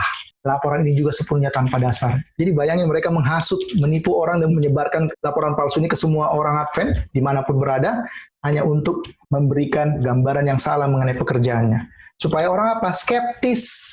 Ya, apa bedanya dengan setan di surga sana? Mulai memberikan gambaran yang salah kepada otoritas pemerintahan Tuhan. Saya tidak dapat menahan diri untuk memberikan terang yang telah Tuhan berikan kepadaku kepada konferensi itu. Ini saya sajikan baik dalam pesan peringatan dan teguran serta dalam kata-kata pengharapan dan iman. Tetapi tidak ada sedikit pun yang saya bicarakan pada pertemuan itu ditarik kembali atau dia salah. Jadi saudara-saudara jangan kita pahit. Ellen White menghadapi penolakan ini, cibiran, sindiran, bully secara verbal, itu bukan hanya 1888. Waktu 1844, itu sudah mulai dia disindir. Dan lihat bagaimana Tuhan menuntun dia memurnikan Ellen White ini, mengasihi saudara-saudara yang skeptis dengan dia, tanpa pamrih. Jadi saudara-saudara, jangan kita pahit di gereja kalau ada saudara kita yang tidak sepaham dengan kita, menganggap kita fanatik, jangan sakit hati. Ellen White, dia ikuti Yesus. Yesus mengundang Yudas itu sebenarnya sedih. Kenapa? Dia tahu Yudas akan jual dia, tetapi dia tetap urapi Yudas itu. Karena Yudas datang dalam pengurapan itu berdasarkan dari teman-temannya yang ngajak dia. Dia datang secara volunteer, ingin berharap dia diurapi juga. Tapi hati Yesus sebenarnya sedih bahwa Yudas ini kelak akan mengkhianati dia. Tetapi Yesus tetap berkati. Yesus berharap dengan bersahabat dengan Yudas selama 3,5 tahun itu Yudas bisa berubah pikiran. Tetapi sayangnya Yudas lebih mencintai motif pribadinya ketimbang Yesus yang penuh kasih itu. Jadi saudara-saudara, kita bisa lihat pengalaman ini sebenarnya untuk menguatkan kita juga. Lalang dan gandum itu akan tumbuh bersama. Sama, Ellen White juga mengalami yang sama. Saya masih memandang masalah dari sudut pandang yang sama dan memiliki pikiran yang sama seperti ketika di Minneapolis. Semua bahaya yang kemudian saya lihat dan yang membawa beban ke atasku telah berkembang dengan lebih jelas sejak pertemuan itu. Ketika saya menjadi lebih mengenal kondisi gereja kita, saya melihat bahwa setiap peringatan yang diberikan di Minneapolis diperlukan. Saudara-saudara, 3 laporan ini yang Ellen White balas. Saya kasih tambahan di kutipan berikutnya. Ini kutipan yang sering dipakai anti Trinitas. Apa saudara temukan ini? Ini paragraf terakhir dari surat itu ya, yang di bab 82, Unfounded Reports. Ini adalah paragraf terakhir yang sering dipakai anti Trinitas untuk membangun opini mereka bahwa kutipan Ellen White yang berbau Three Holiest Beings itu bukan dari tulisan Ellen White. Sehingga mereka pakai kutipan ini merusak konteksnya, padahal konteksnya tadi adalah 3 laporan yang Ellen White jawab. Sehingga waktu orang yang tidak mengerti latar belakang kutipan ini, mereka akan terhasut. Oh iya ya. Nah mari kita baca. Dan sekarang kepada semua yang memiliki kerinduan akan kebenaran, saya hendak berkata jangan percaya pada laporan yang tidak diautentikasi atau unauthenticated reports tentang apa yang telah dilakukan atau dikatakan atau ditulis oleh Sister White. Jika kamu ingin mengetahui apa yang Tuhan ungkapkan melalui dia, bacalah pekerjaan-pekerjaan yang telah diterbitkan. Apakah ada poin-poin menarik yang belum dia tulis? Jangan buru-buru mengejar dan melaporkan rumor tentang apa yang dia katakan. Kalau kita nggak perhatikan laporan-laporan yang sedang dia klarifikasi ini, langsung baca di paragraf terakhir ini, saudara, ya kita akan terhasut dengan apa? Dengan opini yang lagi dibangun oleh anti-Trinitas. Nah, apa itu Three Holiest Being? Ya, kita ketik aja sini. Three Holiest Beings. Kita akan temukan Ada 3 sumber yang kita bisa temukan mengenai paragraf tersebut. Dikatakan di sini, and you stand under the sanction and the power of the 3 holiest beings. Ellen White ini bersaksi bahwa di dalam Godhead itu ada 3 pribadi yang terpisah, bukan 2. Nah, kutipan ini mereka serang dengan membangun opini dengan kutipan seperti ini. Padahal konteksnya dirusak kalau nggak baca paragraf-paragraf sebelumnya. Jadi bagaimana cara mereka membangunnya? Mereka ambil dari manuskrip rilis, dan mereka mengambil dari Sermon and Talks, dan mereka katakan Sermon and Talks ini, yang berisi kutipan ini, adalah stenograf. Apa itu stenograf? Ya, waktu Ellen White ngomong, ada orang yang mencatat. Nah, kita lihat, dan mereka angkat 2 buku ini, Sermon and Talks. Ya, kita klik di sini, kita bisa tahu tahun berapa, dan mereka buat dalam seminar mereka. Kita lihat di atas untuk tahu kapan publishnya, lihat detailsnya. Kita lihat di sini, Sermon and Talks ini publish tahun 1990. Ellen White kan sudah meninggal 1915. Jadi itu pasti dikarang-karang, kata mereka. Bahkan mereka tunjukkan lagi dari buku manuskrip rilis selain Sermon and Talks. Kita buka yuk. Ini yang mereka arahkan ya, saya mau ikutin cara berpikir mereka. Kita lihat detailsnya. Tahun berapa manuskrip di sini? Tahun 1990, sama saudara. Tetapi mereka nggak berani angkat yang ketiga ini, di mana sebenarnya kutipan yang Three Holiest Beings ini sebenarnya berasal dari ini. Tahun berapa ini? 1906. Kita buka. Nah, waktu saya tunjukkan ini, saudara kita yang anti Trinitas berdalih lagi, tapi saya lihat, nah itu kan unpublished Iriandi, sesuai dengan kutipan di Testimonies volume 5 tadi. Saya lihat, publishnya tahun 1906. Saya bilang, ya nggak mungkin lah kalau ini dipublish 1906, Ellen White masih hidup, dan nggak peduli lihat deskripsinya, volume 21 of the formerly unpublished letters. Ya sah-sah aja kalau tahun 1906 dia publish letters-letters dia yang selama ini tidak dipublish atau unpublished. Ya nggak masalah. Dan itulah kenapa ini ada dalam EGW Trustis, dan ini 1906. Kalau ini kita tidak perhatikan saudara, ya kita mudah terhasut, dan mereka pakai kutipan ini. Sebenarnya kita baca kutipan ini, Ellen White lagi tidak menyinggung soal Three Holiest Beings, tidak. Yang dia singgung adalah orang-orang yang skeptis selama 1888 itu. Setelah pertemuan itu mereka buat laporan palsu, sehingga inilah kutipan itu, inilah konteksnya. Tetapi sayangnya saudara kita yang anti Trinitas ini mati-matian membangun opini dengan merusak konteksnya. Kutipan-kutipan ini dipisahkan dari satu bab, disusun dengan opini mereka, bangunlah teori, dan orang yang tidak belajar mudah tertipu. Jadi ini tambahan buat saudara-saudara, kalau ada yang mendapat kutipan seperti ini, jangan kecil hati. Sampaikan kepada mereka kembali bahwa, konteksnya bukan itu. Ellen White lagi nggak bahas soal Three Holiest Beings, yang dibahas adalah laporan palsu yang dia harus hadapi. Nasihat kepada seorang pendeta dan presentasi hubungan iman dan perbuatan. Nah, saudara-saudara, pasca 1888 itu, walaupun E.T. Jones menyampaikan pekabaran yang Ellen White aminkan, yaitu kebenaran Kristus dan hubungannya dengan hukum, secara teori benar, tetapi secara praktek masih prematur si E.T. Jones ini. Kenapa? Lihat tahun 1893, ya ini berapa tahun ini? 5 tahun ya, 5 tahun setelah 1888. Lihat, Ellen White menegur E.T. Jones. Anda, E.T. Jones, dalam mimpiku, Anda sedang menyajikan materi iman dan kebenaran Kristus yang diperhitungkan oleh iman. Anda mengulang beberapa kali yang berfungsi tidak berarti. Yaitu apa? Perbuatan tidak berarti apa-apa. Ya, memisahkan Roma dan Yakobus, yang kita bisa lihat sekarang. Bahwa perbuatan itu tidak ada syarat. Itu kata E.T. Jones. Masalah yang disajikan dalam tolong tersebut sudah saya ketahui bahwa pikiran akan dibingungkan dan tidak akan menerima kesan yang benar mengenai iman dan perbuatan, maka saya memutuskan untuk menulis kepadamu. Jadi kalau saudara temukan ada gembala kita, pendeta kita, saudara-saudara kita yang percaya bahwa justification, sanctification, kebenaran Kristus itu tidak bersyarat, ingatkan mereka dengan kutipan ini. Dikatakan, kita lanjut ya, biar kita baca sendiri. Masalah yang disajikan dalam terang tersebut sudah saya ketahui bahwa pikiran akan dibingungkan dan tidak akan menerima kesan yang benar mengenai iman dan perbuatan. Ya kenapa? Orang Harvin ribut. Iman plus perbuatan, iman saja atau perbuatan saja ribut. Maka saya memutuskan untuk menulis kepadamu. Engkau menekankan masalah ini terlalu kuat. Jelas sekali ada syarat untuk menerima justification. Ada syarat untuk pengudusan, sanctification. Ada syarat untuk kebenaran Kristus. Saya tahu maksudmu, tetapi kamu tinggalkan kesan yang salah kepada banyak pikiran. Sementara perbuatan-perbuatan baik tidak akan menyelamatkan bahkan satu jiwa pun, namun adalah apa? Mustahil bagi satu jiwa diselamatkan tanpa perbuatan-perbuatan baik. Tuhan selamatkan kita di bawah hukum, bahwa kita harus meminta jika kita hendak menerima, mencari jika kita hendak menemukan, dan mengetuk jika kita hendak dibukakan pintu bagi kita. Syarat menerima justification ada. Kalau dunia Protestan mengajarkan bahwa tidak ada syarat dalam menerima pembenaran itu. Kristus sudah membungkus kita dengan kebenarannya. Kita sudah dideklarasikan benar. Ellen White tidak mengajarkan itu. Alkitab juga tidak mengajarkan itu. Titus 3 ayat 5-7 mengatakan bahwa ketika dalam pembenaran itu bukan hanya diakui deklarasi dibenarkan, tetapi harus ada transformasi. Kasarnya seperti ini saudara. Saudara punya laptopnya rusak. Saya sebagai jasa servisnya, saudara serahkan laptop itu.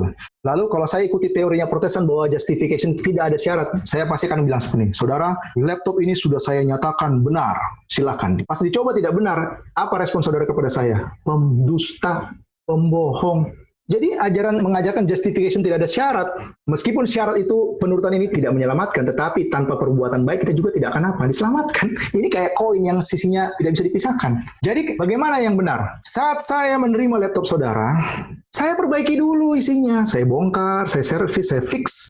Sudah saya fix, saya transformasi jadi betul, baru saya nyatakan benar. Saudara, laptopnya sudah betul. Itu yang praktis Injilnya, saudara. Jadi bingung kita melihat hal-hal ini. Padahal sebenarnya kalau kita baca nasihat dia, itu untuk membantu kita melihat bagaimana Alkitab itu berkata sebenarnya. Nah, lihat 1889 ya. Disinilah mulai secara progresif Ellen White temukan laporan-laporan itu bukan hanya 3, makin kencang saudara-saudara untuk mendiskreditkan tulisannya. Entah Tuhan sedang mendidik gerejanya, menegur kesalahan mereka dan menguatkan iman mereka, atau sebaliknya pekerjaan ini dari Tuhan atau bukan. Tuhan tidak melakukan apapun untuk bermitra dengan setan. Pekerjaanku menghasilkan meterai Tuhan atau meterai musuh. Jadi Ellen White challenge mereka-mereka ini yang skeptis. Ini juga challenge buat kita. Tidak ada pekerjaan setengah-setengah dalam isu ini. Kesaksian itu berasal dari roh Tuhan atau dari iblis. Kenapa? Ellen White menghadapi ada orang-orang yang kita akan lihat seperti apa yang dia maksud. Ini maksudnya. Seringkali dalam pengalaman saya dipanggil untuk menghadapi sikap kelompok tertentu yang mengakui bahwa kesaksian itu berasal dari Tuhan. Maksudnya kesaksian itu apa? Tulisan-tulisannya. Tetapi mengambil posisi bahwa kesaksian yang ini dan kesaksian yang itu, maksudnya tulisan-tulisan Ellen White ini, adalah opini dan penilaian Sister White. Tentu ini cocok bagi mereka yang tidak menyukai teguran dan koreksi, dan yang jika gagasannya dilanggar, membuat alasan untuk menjelaskan perbedaan antara manusia dan ilahi. Kasarnya begini, saudara. Misalnya kutipan mengenai, contohnya reformasi musik. Wah, bagus itu. Ayo kita reformasi.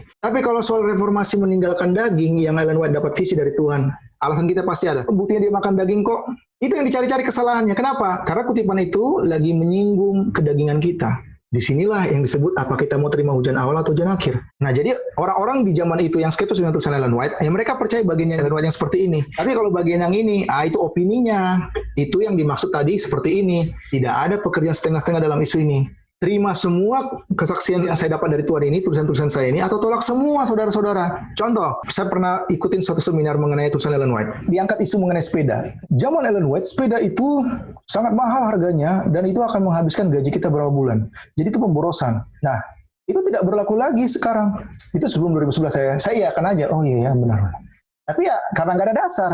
Tapi semenjak saya pelajari sekarang, apa benar? Saya ingat Pengkhotbah 1:9 tidak ada yang baru di bawah matahari. Saya coba sharing di Amazon. Saya lihat sepeda-sepeda yang paling mahal harganya, saudara. 50 juta, 60 juta, 100 juta. Nggak ada yang baru di bawah matahari. Jadi seolah-olah hamba Tuhan ini mengangkat kutipan itu hanya untuk secara halus mengarahkan pikiran kita bahwa ada kutipan-kutipan Ellen White yang sebenarnya hanya opininya saja. Atau itu sudah tidak berlaku lagi. Itu yang Ellen White tegur saudara-saudara. Dan kita lihat roh-roh seperti ini begitu banyak di tengah-tengah kita. Nah, kita lanjut. Jika pendapat yang sudah terbentuk sebelumnya, ini masih 1889 ya, atau ide tertentu dari beberapa orang dilanggar karena ditegur oleh kesaksian-kesaksian itu, mereka pada saat itu juga terbeban untuk memperjelas posisi mereka, membedakan antara kesaksian, menentukan apa yang menjadi pertimbangan manusia Sister White dan apa perkataan Tuhan. Kayak Buffett, saudara, ada makanan yang enak, udah itu ambil. Kalau yang nggak enak, udah abaikan. Tuhan tidak mau seperti itu. Tuhan mau kita terima semua nasihatnya dan tidak pilih-pilih. Kalau sudah mulai pilih-pilih, saudara, saya mohon sangkal diri kita. Segala sesuatu yang mendukung gagasan mereka, mereka anggap dari Tuhan. Dan kesaksian-kesaksian untuk memperbaiki kesalahan mereka, mereka anggap dari opininya Ellen White. Mereka sama sekali membuat nasihat Tuhan tidak berlaku berdasarkan tradisi mereka. Sama seperti Farisi, saudara, masih ingat mengenai gimana Yesus menegur mereka, demi adat istiadat manusia kau apa? Kau anulir firman Tuhan, kau abaikan firman Tuhan. Kenapa? Karena mengenai hukum menghormati orang tua, Farisi ini memberikan suatu opini bahwa kalau kau sudah khususkan uang ini harusnya untuk orang tuamu, sudah. Kau tidak akan melanggar hukum kelima. Jadi akhirnya mengajari orang melanggar, mengajari orang berdosa, dan Yesus tegur mereka. Itu di Markus 7, saudara bisa baca sendiri. Sama, jadi kalau membuat laporan-laporan palsu seperti ini, menganulir firman Tuhan, ingat Yakobus 4 ayat 11. Apa itu Yakobus 4 ayat 11 tadi? Sifat-sifat seperti ini sama kayak Yakobus 4 ayat 11. Farisi pun seperti itu, saudara-saudara. Makanya firman Tuhan itu sudah tidak ada lagi efeknya untuk memimpin umat-umat Tuhan. Dikatakan di sini, saudara-saudaraku, jika engkau menghakimi hukum, maka engkau bukanlah penurut hukum, tetapi apa? Hakimnya. Jadi kalau kita sudah mulai pakai opini, tulisan Ellen White ini ya itu tahun dulu, itu tidak relevan dengan tahun kita. Dan latar belakangnya ini sudah tidak sesuai dengan zaman kita. Ya mulai-mulai seperti itu bermain, saudara. di situ setan sudah bermain juga. Jadi suara Tuhan yang penting di Ellen White ini sudah direndahkan, di-undermine. Supaya apa? Efeknya tidak lagi berpengaruh dalam kehidupan kerohanian kita. Nah ini sekarang 1890, ini 1889. Ingat, 1 tahun berikutnya. Ellen White dapat visi dan dia tulis ini. Penipuan setan yang paling terakhir akan membuat kesaksian roh Tuhan tidak ada pengaruhnya, non-effect. Saudara sering temukan kutipan ini? Ini progresifnya saudara. Lihat bagaimana bukan makin reda penolakan itu. Makin kencang dan makin keras mereka membangun opini, memberikan laporan palsu, dan mendiskreditkan tulisan-tulisan Ellen White. Yang mana itu adalah kesaksian roh kudus. Bukankah ada tertulis di Alkitab, dosa terhadap roh kudus tidak dapat diampuni? Di mana tidak ada wahyu, manusia binasa. Dalam cara yang berbeda-beda dan melalui agen yang berbeda-beda, entah itu pendeta atau orang awam, ya ministri-ministri atau offshoot ya, bisa di dalam maupun yang meninggalkan gereja ini, spiritnya sama saudara. Untuk menggoncang kepercayaan umat sisa Tuhan dalam kesaksian yang sejati, akan bangkit kebencian terhadap kesaksian yang mana itu berasal dari setan. Jadi kalau kita lihat kronologinya ini dan ketemu kutipan ini, baru kita mengerti ini semua berasal dari 1844, puncaknya 1888 dan lebih parah setelah itu. Untuk alasan ini pekerjaan setan akan menggoncang iman gereja-gereja yang percaya kepada kesaksian itu. Maksudnya tulisan-tulisan yang Ellen White dapat dari Tuhan ini. Setan tidak dapat memiliki jalur yang begitu jelas untuk bawa jiwa-jiwa dalam penipuannya dan mengikat jiwa dalam hayalannya jika peringatan-peringatan dan teguran-teguran dan nasihat-nasihat dari roh Tuhan diperhatikan. Jadi kalau kita perhatikan tulisan-tulisan Ellen White ini yang isinya adalah inspirasi roh kudus, saudara, kita tidak akan tertipu oleh penipuan setan di akhir zaman ini yang begitu parah. Saudara masih ingat, tidak peduli ya, itu pendeta atau orang awam kalau udah nggak suka roh nubuat, mereka bilang apa? Udahlah Alkitab aja ya. Gak ada yang baru saudara di zaman Ellen White tahun 1890, ini suratnya letter 109, kita baca. Musuh telah membuat upaya-upayanya yang mencengangkan untuk menggoncang iman umat kita sendiri dalam roh nubuat. Dan ketika kesalahan-kesalahan ini datang, mereka mengklaim untuk membuktikan semua posisi itu di Alkitab. Tetapi mereka salah menafsirkan Alkitab. Sudah ditolak tulisan itu, merasa pemikirannya lebih hebat daripada tulisan-tulisan wanita yang tidak sekolah itu. Ternyata di mata Tuhan dia apa? Makin keliru. Mereka yang membuat pernyataan tegas seperti yang dilakukan penatua Ken Wright dan salah menerapkan nubuatan dan kitab suci untuk membuktikan kebohongan. Dan setelah orang-orang yang telah melakukan pekerjaannya dalam melemahkan kepercayaan dari gereja-gereja kita di dalam roh nubuat, mereka telah mencabik-cabik penghalang itu sehingga ketidakpercayaan akan kebenaran itu menjadi tersebar luas dan tidak ada suara yang harus diangkat untuk menahan kekuatan kesalahan. Saudara-saudara, kita sadar nggak gereja kita makin suam? Kalau kita baca kutipan ini, apa pemicunya? Karena kepercayaan umat Tuhan kepada tulisan-tulisan roh nubuat itu, tulisan-tulisan Ellen White itu sudah tidak ada lagi, sehingga tembok-tembok itu tercabik-cabik yang menghalangi kita dari kemurtatan. Jadi jangan heran ada pendeta-pendeta kita sudah banyak yang sentimen mengatakan bahwa kepausan itu sudah berubah. Kalau memang sudah berubah ya dogmanya harusnya berubah dong. Masalahnya dogma atau doktrinnya dia yang membuat orang-orang Protestan dibunuh di zaman kegelapan itu tidak berubah sampai sekarang. Silakan cek, tidak berubah sedikit pun. Kalau tidak berubah berarti apa yang terjadi? Misi visinya dan ambisinya pun tidak berubah. Dan kalau nanti sudah menguasai lagi dunia ini, supremasinya kembali lagi, ya akan terulang lagi yang namanya masa kegelapan. Jadi siapa yang berubah? Protestan yang berubah. Prinsip mereka makin luntur, sehingga makin dekat jaraknya dengan kepausan tersebut. Gereja yang semakin mendekatkan jaraknya dengan Roma Katolik, gereja itu murtad. Ya, ini bukan gereja Advent ya. Kenapa? Individu-individunya. Karena kita harus perhatikan secara seksama seperti Yosua tadi, ada kutipan-kutipan yang mengatakan bahwa gereja ini tidak Babel tetapi militan. Di dalamnya banyak orang-orang yang lemah, ada Yudas-Yudas, ada Petrus, ada Yohanes yang sifatnya bercampur aduk. Tetapi Tuhan mendidik kita. Dan makanya digambarkan gereja ini seperti jaring atau pukat yang menangkap ikan. Ditarik, dapatlah ikan, sampai ke tepi pantai, dipisahkanlah mana ikan yang layak untuk dimakan, mana yang tidak layak itu dibuang. Ya Tuhan yang atur semua ini pemisahannya. Nah, ini sama seperti yang telah dirancang setan. Dan mereka yang telah mempersiapkan jalan bagi orang untuk tidak memperhatikan peringatan dan teguran dari roh nubuat, akan melihat bahwa gelombang kesalahan dari segala macam akan muncul dalam kehidupan, baik di gereja maupun di rumah tangga kita. Mereka akan mengklaim hanya Alkitab saja lah Iriandi, nggak usah lagi tulisan roh nubuat. Sebagai apa? Bukti mereka dan penipuan setan dalam setiap bentuk akan berlaku. Tidak ada yang baru di bawah matahari, semua terulang kembali. Tupos. Nabi itu ditolak. Bagaimana membuat tulisan inspirasi tidak berlaku lagi? Satu selected message halaman 42 paragraf 4. Lihat tahunnya 1891. Ya ini progresif nih. Bertambah lagi dikatakan, ketika hal itu sesuai tujuanmu, ini kepada mereka yang mayoritas yang menolak ini, kamu perlakukan roh nubuat itu, testimoni itu, seolah-olah kamu percaya tulisan itu. Jadi lihat pergerakan mayoritas ini, mereka nggak frontal kepada jemaat yang mereka mau tipu. Mereka nggak frontal bilang tulisan Ellen White itu palsu. Enggak, ketahuan mereka yang bohong. Mereka harus pakai cara apa? Mereka mengakui mereka percaya tulisan Ellen White yang bagian ini. Kalau yang bagian ini, nah itu mereka kasih keraguan, mereka ngajak orang untuk apa? Taruh opinimu di atas firman Tuhan itu. Kutipan Ellen White yang ini opininya Ellen White. Sekarang itu terjadi, saudara, tidak ada yang baru. Lihat di sini. Tapi bagaimana ketika terang tulisan itu diberikan untuk memperbaiki kesalahanmu? Apakah kamu kemudian menerima terang itu? Ketika testimoni roh nubuat itu berbicara bertentangan dengan berbagai gagasanmu, kamu perlakukan tulisan itu begitu rendahnya, saudara. Apapun ajaran yang muncul di gereja ini dan mengatakan punya terang baru, kalau saudara sungguh-sungguh belajar roh nubuat itu, mau menyelidikinya dulu, kita akan temukan yang sama roh mereka dari kutipan yang ini, saudara. Karena kenapa? Mereka angkat satu kutipan. Pas kita cek satu bab, konteksnya berbeda. Nah, kita kasih kutipan, kita kasih satu babnya atau paragraf-paragraf yang lain, ternyata konteksnya salah. Apa respon dia? Berdalih, saudara. Macam-macam dalihnya. Dan habis itu apa? Diam.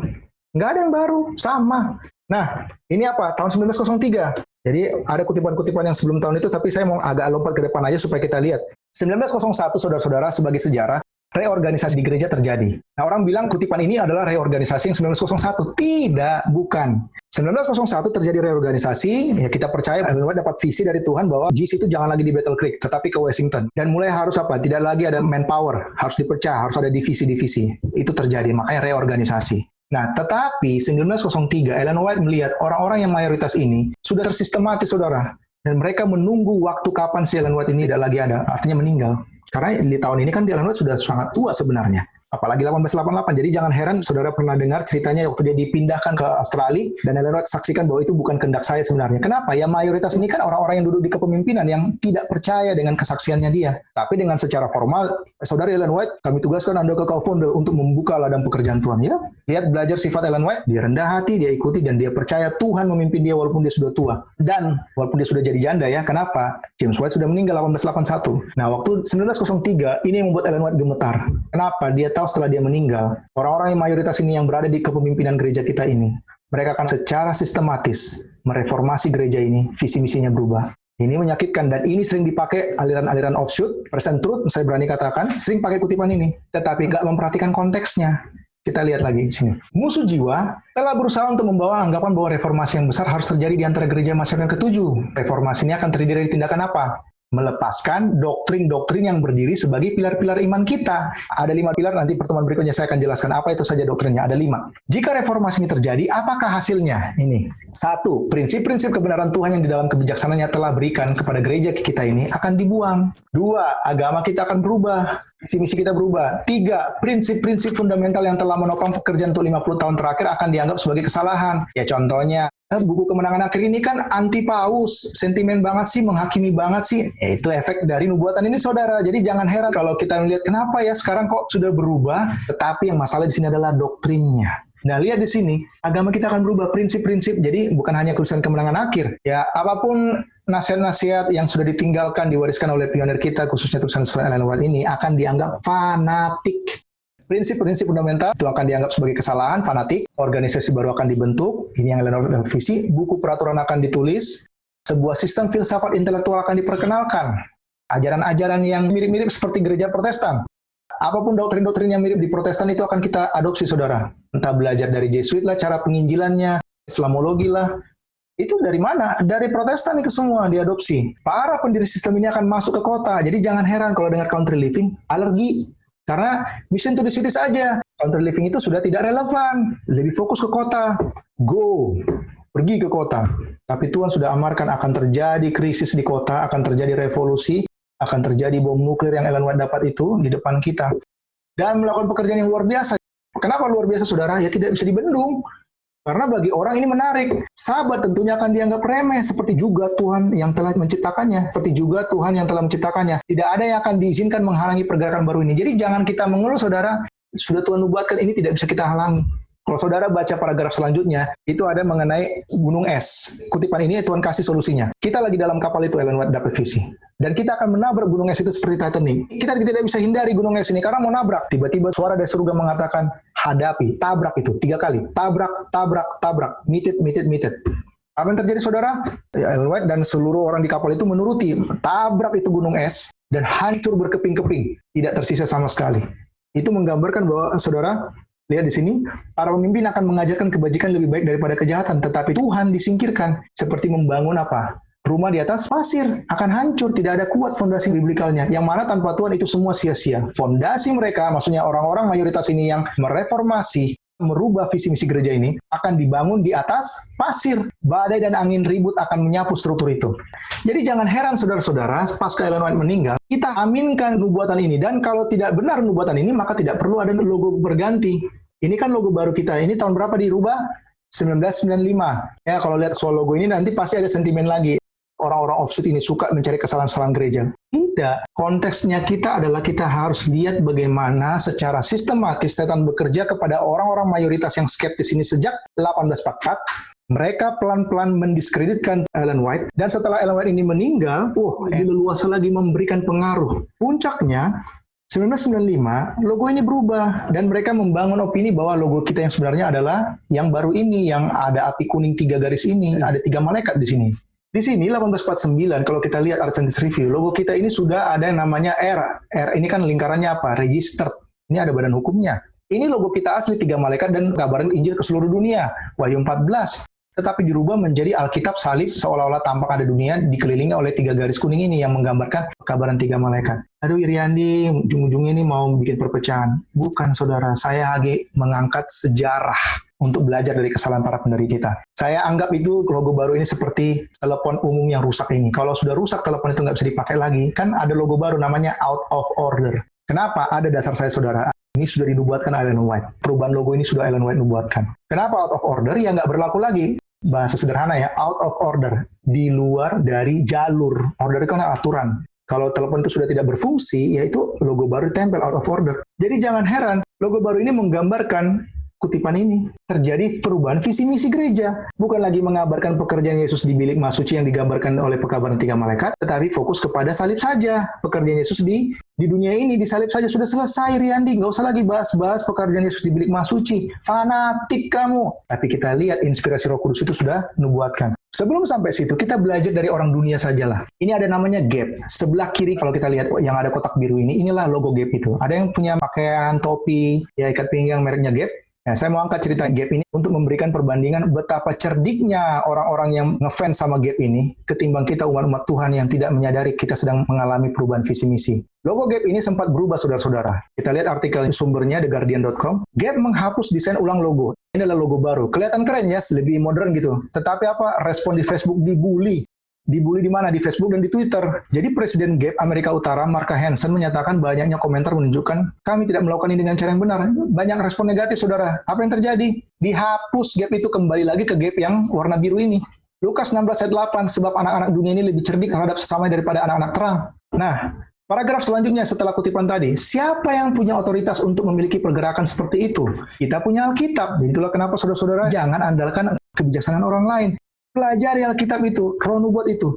Lepas semua buku-buku kita yang hasil saduran-saduran orang lain. Lepas itu buang. Fokus Alkitab Roh Nubuat, kita baca itu supaya dapat mata air murninya. Setelah mempelajarinya, coba saudara baca lagi. Ada 11 buku, saudara coba bandingkan kesaksian-kesaksian mereka itu. Akan kelihatan kesalahan dicampur dengan kebenaran. Kita punya Alkitab, kita punya pengalaman, dibuktikan dengan pekerjaan ajaib oleh Roh Kudus. Kita punya kebenaran yang akui, tidak ada kompromi. Akankah kita menerima segala sesuatu yang tidak selaras dengan kebenaran ini? Aku ragu-ragu dan menunda tentang menyampaikan kabar itu yang mana Roh Tuhan mendorongku untuk menulisnya. Aku tidak ingin dipaksa untuk menyajikan pengaruh menyesatkan dari cara berpikir yang menyesatkan ini. Ellen White sedih dia. Kenapa? Setelah dia meninggal bukan makin reda, makin parah penolakan itu.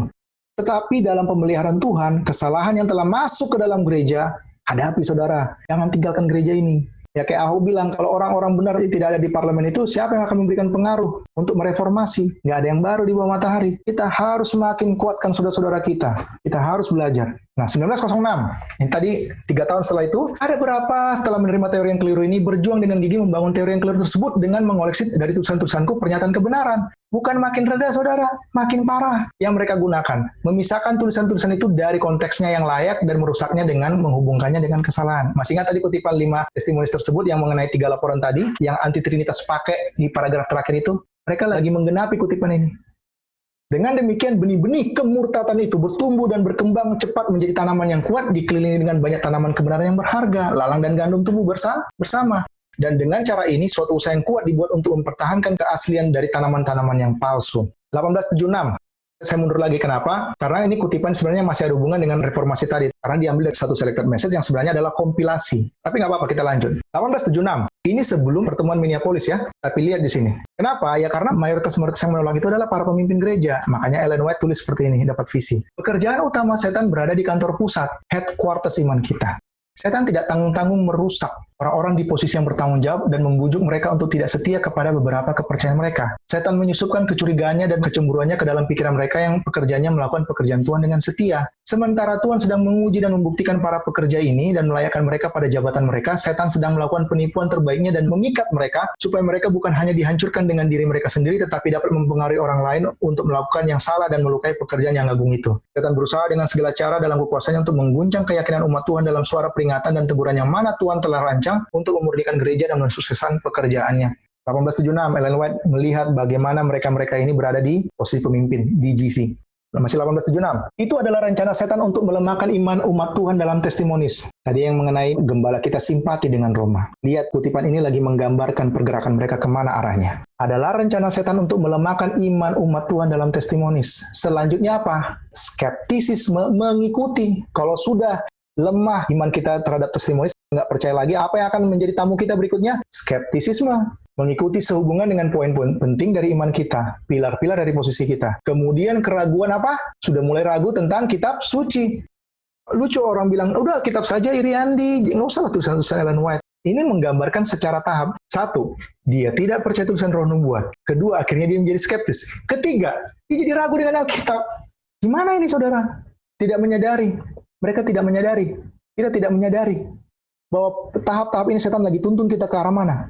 Selanjutnya apa? Tuntun menuju kepada kebinasaan. Amaran-amaran Tuhan, nasihat-nasihat Tuhan di Ellen White itu banyak orang memberikan sentimen. Itu tidak menentukan keselamatan. Saudara, itu inspirasi Roh Kudus. Menggunakan opini mereka untuk menilai firman Tuhan. Mereka bukan penurut firman Tuhan. Mereka lah hakimnya. Ketika testimonis yang pernah dipercaya diragukan dan dilepaskan, setan tahu orang-orang yang tertipu tidak akan berhenti di sini. Dan dia melipat gandakan usahanya sampai dia melepaskan mereka ke dalam pemberontakan terbuka yang tidak dapat disembuhkan dan berakhir dengan kehancuran. Inti dari pekerjaan ini ada di kutipan yang sama ya, sebenarnya mengacu kepada siapa? Kepada General Conference. Dan sebagaimana jantung manusia menyalurkan aliran darahnya yang hidup ke seluruh bagian tubuh, demikian pula pengelolaan di tempat ini, maksudnya GC, markas besar gereja kita, memengaruhi seluruh tubuh orang percaya. Ini 1876. Apakah itu tidak terulang di zaman kita? Kalau bilang tidak, saudara, kita naif. Jika jantung fisik itu sehat, darah yang dikirim dari jantung melalui sistem juga sehat. Tetapi jika mata air ini tidak murni, seluruh organisme menjadi sakit oleh racun dari cairan vital itu. Begitu pula dengan kita, jika inti pekerjaan menjadi rusak, seluruh gereja dan dalam berbagai cabang dan kepentingannya, divisi, ya uni, conference, jemaat yang tersebar di seluruh penjuru bumi menderita sebagai akibatnya. Jadi doktrin-doktrin yang salah itu mulai dari GC dinasihatkan kepada terus ke bawah, akhirnya kepada jemaat. Jadi saudara, itulah kenapa saya sarankan saudara baca Alkitab dan Roh Nubuat itu, lepas dulu sekolah sahabat itu. Bukan berarti saya larang, enggak. Setelah saudara kuasai dan pelajari dengan tuntunan Roh Kudus, coba saudara buka sekolah sahabat saudara. Saudara akan temukan ada beberapa poin-poin yang sebenarnya ini tidak biblikal nih. Saya sudah temukan itu saudara.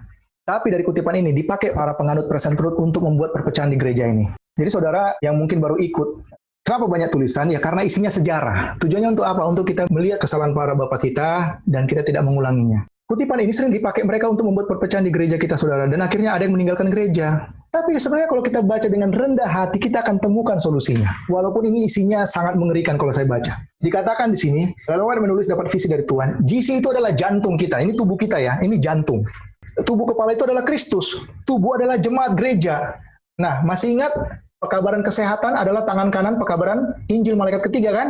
Kedua tangan kita ini dan kedua kaki kita ini adalah institusi-institusinya. Makanya ada pendidikan, satu, kesehatan, ada namanya evangelis, dan juga ada terakhir namanya percetakan, literatur evangelis. Ya, jadi empat ini institusi itu adalah tangan dan kaki kita. Nah, kalau kita baca kutipan ini, kita lihat kondisi gereja kita ini lagi mengalami sakit jantung koroner. Makanya saya angkat kutipan ini, saya kasih ke saudara kita yang present truth. Saya tanya mereka, saudara bilang bahwa kita harus tinggalkan gereja ini karena kutipan ini. Dan kita lihat bahwa GC ini adalah jantung dari gereja ini. Kalau saudara bilang tinggalkan GC-nya atau GC itu sudah golden calf katanya. Saya challenge mereka, oke, saya ikutin cara berpikirmu. Lompat dari patra ini. Atau tinggalkan gereja ini. Kalau saya ikutin caramu, coba kita prakteknya. Solusinya adalah cabut jantungnya. Atau jangan lagi berhubungan dengan jantung itu. Apa yang terjadi saudara kalau jantung itu kita diambil dari tubuh kita? Ya mati. Tidak ada lagi kehidupan itu. Solusinya apa? Ya kalau orang sakit jantung ya solusinya adalah tubuh itu harus bergerak. Supaya apa? Darah itu mengalir, ada pergerakan, ada terbakar nih lemak-lemak. Gereja kita harus bergerak, jangan mengandalkan pendeta saja. Kita jemaat harus menginjil juga. Menginjil itu bukan hanya kabarkan ya, kita hidupkan supaya menjadi kesaksian yang kuat. Tangan, kaki harus bergerak, tubuh harus bergerak, olahraga. Jangan tidur, bangun saudara-saudara. Supaya kita ini akan memberikan pengaruh, darah itu akan mengalir kencang ke jantung. Supaya jantung ini sehat lagi. Itulah kenapa gereja kita ini bukan seperti Roma Katolik yang kepemimpinannya di GC sana, tidak. Kepemimpinan kita itu di gereja masing-masing. Makanya ada majelis. Jadi kalau contohnya sekali lagi mengabarkan, terus ada mungkin yang melaporkan saya. Dia lapor ke GC, oh Irian ini menghasut gereja. Ya GC nggak bisa berbuat apa-apa. Langsung dikasih lapornya apa? Ya sampaikanlah ke gereja. Ya karena itulah gereja kita. Otoritasnya ada di gereja, seperti Matius 18. Jadi majelislah yang menentukan apakah saya ini layak dipecat atau tidak, bukan GC. Sering saya temukan kita ini mengakui bahwa gereja kita tidak sama Roma Katolik, tetapi mindset kita sebenarnya lama-kelamaan udah mulai mirip. Lucu ya, tetapi itulah karena kita sudah kehilangan identitas kita. Nah, ini kutipan yang mengenai perubahan logo itu. Panji, malaikat ketiga bertuliskan di atasnya hukum Tuhan dan iman Yesus. Institusi kita telah mengambil nama yang menunjukkan karakter iman kita. Jadi logo itu menggambarkan karakter. Dan dari nama ini kita tidak akan pernah malu. Pada aku telah ditunjukkan bahwa nama ini sangat berarti dan dalam mengadopsinya kita telah mengikuti terang yang diberikan kepada kita dari surga. Lanjut ke huruf merah aja ya. Pada aku telah diberitahukan bahwa manusia akan menggunakan setiap kebijakan untuk membuat perbedaan yang tidak terlalu mencolok antara iman umat Masehi Advent hari ke-7 dengan mereka yang menjalankan hari pertama dalam minggu itu. Siapa? Protestan. Ada manusia akan menggunakan setiap kebijakan-kebijakan untuk membuat perbedaan yang tidak terlalu mencolok. Artinya apa? Sudah mulai diturunkan standar. Logo sudah mulai dirubah. Dalam kontroversi ini seluruh dunia akan terlibat dan waktunya singkat. Ini bukan waktunya apa? Melunturkan warna kita sebagai Advent. Kita lihat, apa benar kutipan ini tergenapi? Ini logo kita kan? Coba kita lihat gereja-gereja hari Minggu. Ada Salvation Unity Holiness, ada Australian Lutheran College, ada United Methodist Church, ada National Council of Churches, kalau dibilang Ikumene. Ada Seventh Day Baptist, ini gereja baptis yang melihara hari Sabat nih. Apa bedanya? Sama. Ada EMC, Evangelical Methodist Church. Lihat unsurnya. Kalau ada yang sini ahli desain, lambang logo itu ada karakteristiknya, seperti kutipan tadi mengatakan. Ada salib, ada api, ada 3 garis. Kenapa 3? Supaya masih tersisalah 3 malaikatnya. Ada Alkitab. Terlepas dari orang-orang offshoot yang menggunakan logo ini untuk menuduh gereja kita murtad, saya hanya mau angkat bagaimana kutipan Ellen White ini lagi menggambarkan bagaimana dia menghadapi orang-orang yang skeptis terhadap tulisannya. Tidak lebih dari itu, saudara. Ini hanya untuk melihat bagaimana keadaan kita sekarang dan kita harus belajar dan tidak mengikuti kesalahan bapak-bapak kita. Satu kelompok diperlihatkan kepada aku di bawah nama Seventh Day Adventist menasehati bahwa panji, logo, tanda, sign yang membuat kita menjadi orang yang unik, berbeda, tidak boleh dibuat begitu mencolok karena mereka mengklaim itu bukan kebijakan terbaik dalam mengamankan kesuksesan institusi kita. Panji yang membedakan ini harus dibawa ke seluruh dunia sampai penutupan masa percobaan. Ini adalah hukum dan Injil. Saya melihat beberapa orang mengulurkan tangan mereka untuk menyingkirkan logo dan mengaburkan maknanya. Jadi wajar, di mana 3 malaikatnya? Ini kok 3 kuning ini disamarkan, saudara, mirip seperti yang Ellen White dapat visi. Tahun berapa kutipan ini? Tahun 1896. Setelah Minneapolis, 8 tahun kemudian, saudara-saudara. Jadi Ellen White semakin dia dapat visi ini, semakin kencang penolakan-penolakan ini, sebenarnya dia makin sedih. Semakin tua, makanya jangan heran ada kutipan dibilang, setelah saya meninggal akan terjadi perubahan besar. Dan itu dipakai oleh orang-orang yang offshoot, orang-orang yang separatis di gereja ini. Yang tidak mengerti konteksnya, sehingga, tinggalkan gereja. Saudara, saya kasih keseluruhan gambar ini dari pertemuan sebelumnya supaya kita lihat gambaran besarnya, helikopter view-nya. Apa yang sedang terjadi? Kenapa gereja kita tidak siap menerima ujian akhir? Ya karena mayoritas ini tidak bertobat dan menggunakan pengaruhnya, dan mereka duduk di kursi kepemimpinan dan menghasut orang-orang yang mengambil sekolah kependetaan. Mereka didik supaya sama dengan mereka. Setelah mereka meninggal, legasinya turun terus sampai ke zaman kita. Ketika orang-orang menerima dan meninggikan sahabat palsu dan menjauhkan jiwa dari ketaatan dan kesetiaan kepada Tuhan, mereka akan mencapai titik yang telah dicapai oleh orang-orang di zaman Kristus. Adakah yang kemudian memilih untuk menyembunyikan panjinya, untuk mengendurkan pengabdiannya? Jangan, saudara. Bisa kita rubah logo ini kembali? Tidak bisa. Seperti Gap itu, tidak bisa, saudara.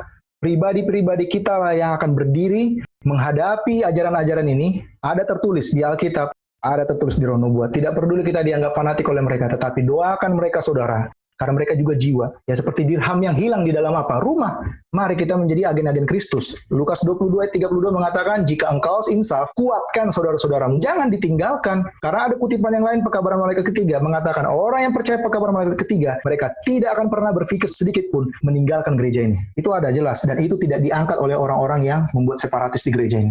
Kenapa? Karena bertentangan dengan gagasan mereka. Akankah orang-orang yang telah Tuhan hormati dan diberkati dan makmur menolak untuk memberikan kesaksian atas nama peringatan Tuhan pada saat kesaksian seperti itu harus diberikan? Bukankah perintah-perintah Tuhan akan lebih dijunjung tinggi ketika manusia mencela hukum Tuhan? Tahun berapa ini saudara? 1861 ya, saya mundur lagi nih. Betapa pentingnya kita mempertahankan kemuliaan kita yang terpisah dari dunia, tetapi ini adalah fakta yang mengerikan bahwa kita sebagai umat kehilangan kesederhanaan dan tanda keunikan kita. 1861, ini sebelum 1888. Ingat, saya mau gambarkan sesuai judulnya, pra 1888, dia sudah menghadapi skeptis begitu parah. 1888 sampai seterusnya, lebih parah lagi penolakannya. Dan banyak laporan-laporan palsu hanya untuk mendiskreditkan, sehingga jemaat Advent mulai pesimis dengan kesaksian Ellen White. Makanya jangan heran sekarang, Ellen White itu cuma devosional aja lah. Renungan pagi, renungan malam sudah cukup.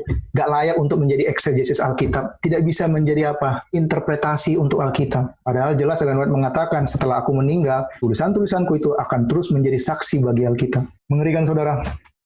Ini saya pergi ke arah Mangga 2, saya ketemukan ada logo namanya obor. Mirip dengan logo kita, 3 garis api. Mirip ya. Di mana 3 malaikat itu? Ya namanya disamar-samar. Oke, itu sejarah. Sekarang, di zaman kita, ada nggak legis itu? Ada. Setan menyatakan bahwa tidak mungkin bagi putra dan putri Adam untuk menaati hukum Tuhan. Nah, mayoritas yang menolak tulisan Ellen White ini dan secara sistematis pelan-pelan dan tidak frontal mengedukasi jemaat untuk mulai skeptis dengan tulisannya. Mereka mempercayai bahwa kita tidak bisa menuruti hukum Tuhan. Orang-orang yang berada di bawah kendali setan mengulangi tuduhan ini terhadap Tuhan dengan menegaskan bahwa manusia tidak dapat menaati hukum Tuhan. Sering saudara temukan ini? Nah, sekarang mengapa hanya dengan iman? Sebab keselamatan adalah anugerah, yaitu kasih karunia, ya. Kemudian sebab pertobatan adalah satu pemberian, sebab kita tidak sanggup untuk menurut hukum Tuhan. Sama sekali kita tidak sanggup, oke? Di dalam kita tidak ada yang baik. Ya memang betul tidak ada yang baik, karena di dalam diri kita ini ada kecenderungan, dan kecenderungan itu bukan dosa. Makanya Ellen mengatakan, pencobaan bukanlah dosa, tetapi ketika engkau menyerah kepada pencobaan itu, dosa terjadi. Legisi orang-orang mayoritas ini yang disebut Edward Heppenstall. Dialah yang penerusnya. Nah, yang sebelah kanan ini adalah namanya M.L. Anderson. Dia yang dituduh oleh penerus-penerus mayoritas ini, dia dilabel sebagai bapak dari LGT. Saudara pernah dengar LGT? Last Generation Theology? Kalau baru dengar, silakan lihat kesaksian video saya yang berjudul GMAK sedang TKO dalam Great Kontroversi yang hampir berakhir. Tonton itu sampai habis, saudara akan mengerti maksud saya ini. M.L. Anderson ini mengajarkan apa yang Ellen White sudah wariskan dalam tulisan-tulisannya, sedangkan sebelah kanan ini, si Heppenstall adalah anak didik dari mayoritas tersebut. Makanya terjadi pergeseran dalam gereja kita. Terjadi perpecahan di gereja ini sejak 1950-an. Masih ingat Question on Doctrine? Bagaimana keluar buku yang menjelaskan kepada Protestan, ini loh doktrin kita. Makanya sebelum keluar buku itu, Protestan menuduh kita bidat, tapi setelah keluar buku itu, tuduhan itu sudah lempem. Pertanyaannya bagi kita, yang bertobat itu Protestan atau yang murtad kita? Kenapa? Dalam buku itu, si M.L. Anderson ini menemukan ada 2 doktrin yang dilengsarkan. 1, kemanusiaan Kristus disangkal. Padahal Ellen White mengajarkan, ya pionir kita menemukan bahwa kemanusiaan Kristus itu sama seperti kita, tetapi tidak berdosa supaya bisa menjadi teladan. Kalau tidak sama dengan kita, tidak ada harapan kita untuk menjadikan Yesus teladan. Kedua, dosa itu, ya setelah dilengsarkan di buku itu, dosa itu adalah apa? Turunan. Padahal pionir kita Ellen White mengajarkan bahwa dosa itu adalah pilihan. Jadi jangan heran terjadi perubahan-perubahan dalam pandangan kita terhadap kebenaran ini. Nah, Edward Heppenstall ini orang yang sangat berpengaruh sampai keluar ke kuesioner tahun 85. Dialah dosen yang sangat berpengaruh dan menjadi orang yang sangat mempengaruhi para pendeta-pendeta sampai sekarang. Ajaran-ajarannya ini terus dilanjutkan. Nah, muridnya itu siapa? Muridnya adalah Desmond Ford. Tetapi perhatikan di sini dari Wikipedia mengenai Edward Heppenstall. Secara garis besar, dia menentang apa yang M.L. Anderson ajarkan mengenai si generasi terakhir atau Last Generation Theology, LGT. Tetapi lihat di sini kesaksiannya, kemustahilan manusia mencapai apa yang dianggap beberapa orang sebagai kesempurnaan tanpa dosa. Saudara-saudara, ini yang diajarkan Heppenstall. Ya, masih ingat kutipan ini tadi? Ini orang-orang yang berada di bawah kendali setan mengulangi tuduhan ini. Tuduhan apa? bahwa manusia, putra-putri Adam, tidak dapat menuruti hukum Tuhan. Tidak ada yang baru ya. Nah, dari buahnya kamu akan mengenal. Jadi si Heppenstall ini mengajarkan kepada anak didiknya, para calon-calon pendeta, bahwa mustahil kita menuruti hukum Tuhan. Kemustahilan manusia mencapai apa yang dianggap beberapa orang sebagai kesempurnaan tanpa dosa. Kalau kita baca, apa itu definisi dosa? 1 Yohanes 3, ayat 4. Kita baca aja sampai ayat 6, kita akan temukan Alkitab itu menjelaskan dirinya sendiri. Lihat saudara. Ini bertentangan dengan cara berpikirnya Edward Heppenstall. Setiap orang yang berbuat dosa, melanggar juga hukum Allah. Sebab dosa ialah pelanggaran hukum Allah. Heppenstall percaya dosa itu adalah turunan. Kita berping pun, kita udah berdosa. Kita nggak melakukan pencurian pun, kita udah berdosa. Definisi berdosanya dikaburkan. Padahal definisi dosa, firman Tuhan mengatakan apa? Pelanggaran hukum Allah. Ellen White menulis bahwa satu-satunya definisi dosa adalah 1 Yohanes 3 ayat 4. Pelanggaran hukum Allah. Lihat ayat selanjutnya. Dan kamu tahu bahwa ia telah menyatakan dirinya supaya menghapus segala dosa dan di dalam dia tidak ada dosa. Ini ayat 6 janji Tuhan bagi kita. Karena itu setiap orang yang tetap berada di dalam dia, kata kunci, di dalam dia, tidak berbuat dosa lagi. Setiap orang yang tetap berbuat dosa tidak melihat dan tidak mengenal dia. Jadi artinya apa? Kita harus di dalam Kristus supaya tidak berbuat dosa lagi. Karena setiap orang yang berbuat dosa tidak melihat dan tidak mengenal dia. Ingat Yohanes 8, Yesus mengatakan kalau orang melakukan dosa, merekalah budak atau hamba dosa. Nah, apa yang dimaksud di dalam dia? Kalau orang-orang yang ikutin cara Farisi atau hermeneutika mulai menaruh opininya, di dalam dia itu seperti ini, seperti itu, seperti ini, seperti itu. Tidak, saudara. Alkitab itu harus menjelaskan diri sendiri. Lihat ayat terakhirnya. Apa yang dimaksud di dalam dia? Barang siapa menuruti segala perintahnya, ia diam di dalam Allah dan Allah di dalam dia. Dan demikianlah kita ketahui bahwa Allah ada di dalam kita, yaitu roh yang telah ia karuniakan kepada kita. Supaya saya tidak melakukan dosa lagi, saya harus di dalam Kristus. Apa yang dimaksud dengan di dalam Kristus? Yaitu menuruti segala perintahnya. Makanya Yohanes 15 ayat 14 mengatakan seperti ini. Kamu adalah sahabatku jika kamu berbuat apa yang kuperintahkan kepadamu. Kurang tepat. Kamu adalah temanku jika kamu melakukan apapun yang kuperintahkan kepadamu. Kalau bilang apapun yang kuperintahkan kepadamu artinya apa? Yesuslah yang menjadi raja di hati saya. Bukan lagi opini saya, saudara-saudara. Jadi kalau opini saya masih bermain, maka itu bukan kebenaran Kristus, masih kebenaran saya. Penurutan setengah-setengah. Nah, ini yang diajarkan. Orang-orang yang berada di bawah kendali setan mengulang tuduhan bahwa tidak mungkin putra-putri Adam menaati hukum Tuhan. Nah, ini. Sekarang mengapa hanya dengan iman? Sebab keselamatan adalah anugerah, yaitu kasih karunia. Kemudian sebab pertobatan adalah satu pemberian, sebab kita tidak sanggup untuk menurut hukum Tuhan. Sama sekali kita tidak sanggup. Okay. Anak didiknya Heppenstall adalah Desmond Ford. Tahun 60-an mereka bekerja sama menyerang M.L. Anderson. Itu orang-orang yang mengajarkan apa yang Advent tradisional ajarkan. Nah, dikatakan sini Ford pada akhirnya melampaui Heppenstall. Apa maksudnya melampaui? Dia lebih parah dari Heppenstall. Heppenstall percaya mengenai sanctuary, tetapi si Ford bilang apa? Tidak percaya. Heppenstall kecewa ketika dia gagal untuk menghalangi Ford dari posisinya di Glacier View. Pendeta-pendeta pasti tahu ini sejarah Glacier View. Itu yang membuat dia keluar meninggalkan gereja. Kemudian menulis kepadanya bahwa dia sangat terkejut karena Ford telah jauh menyimpang secara alkitabiah dan doktrin. Edward Heppenstall ini kan bermain-main dengan api. Akhirnya dia menghasilkan monster. Dan monster ini memberikan pengaruh. Dan bayangin saudara, waktu terjadi kontroversi di Glacier View itu, mayoritas yang hadir di situ mendukung Desmond Ford.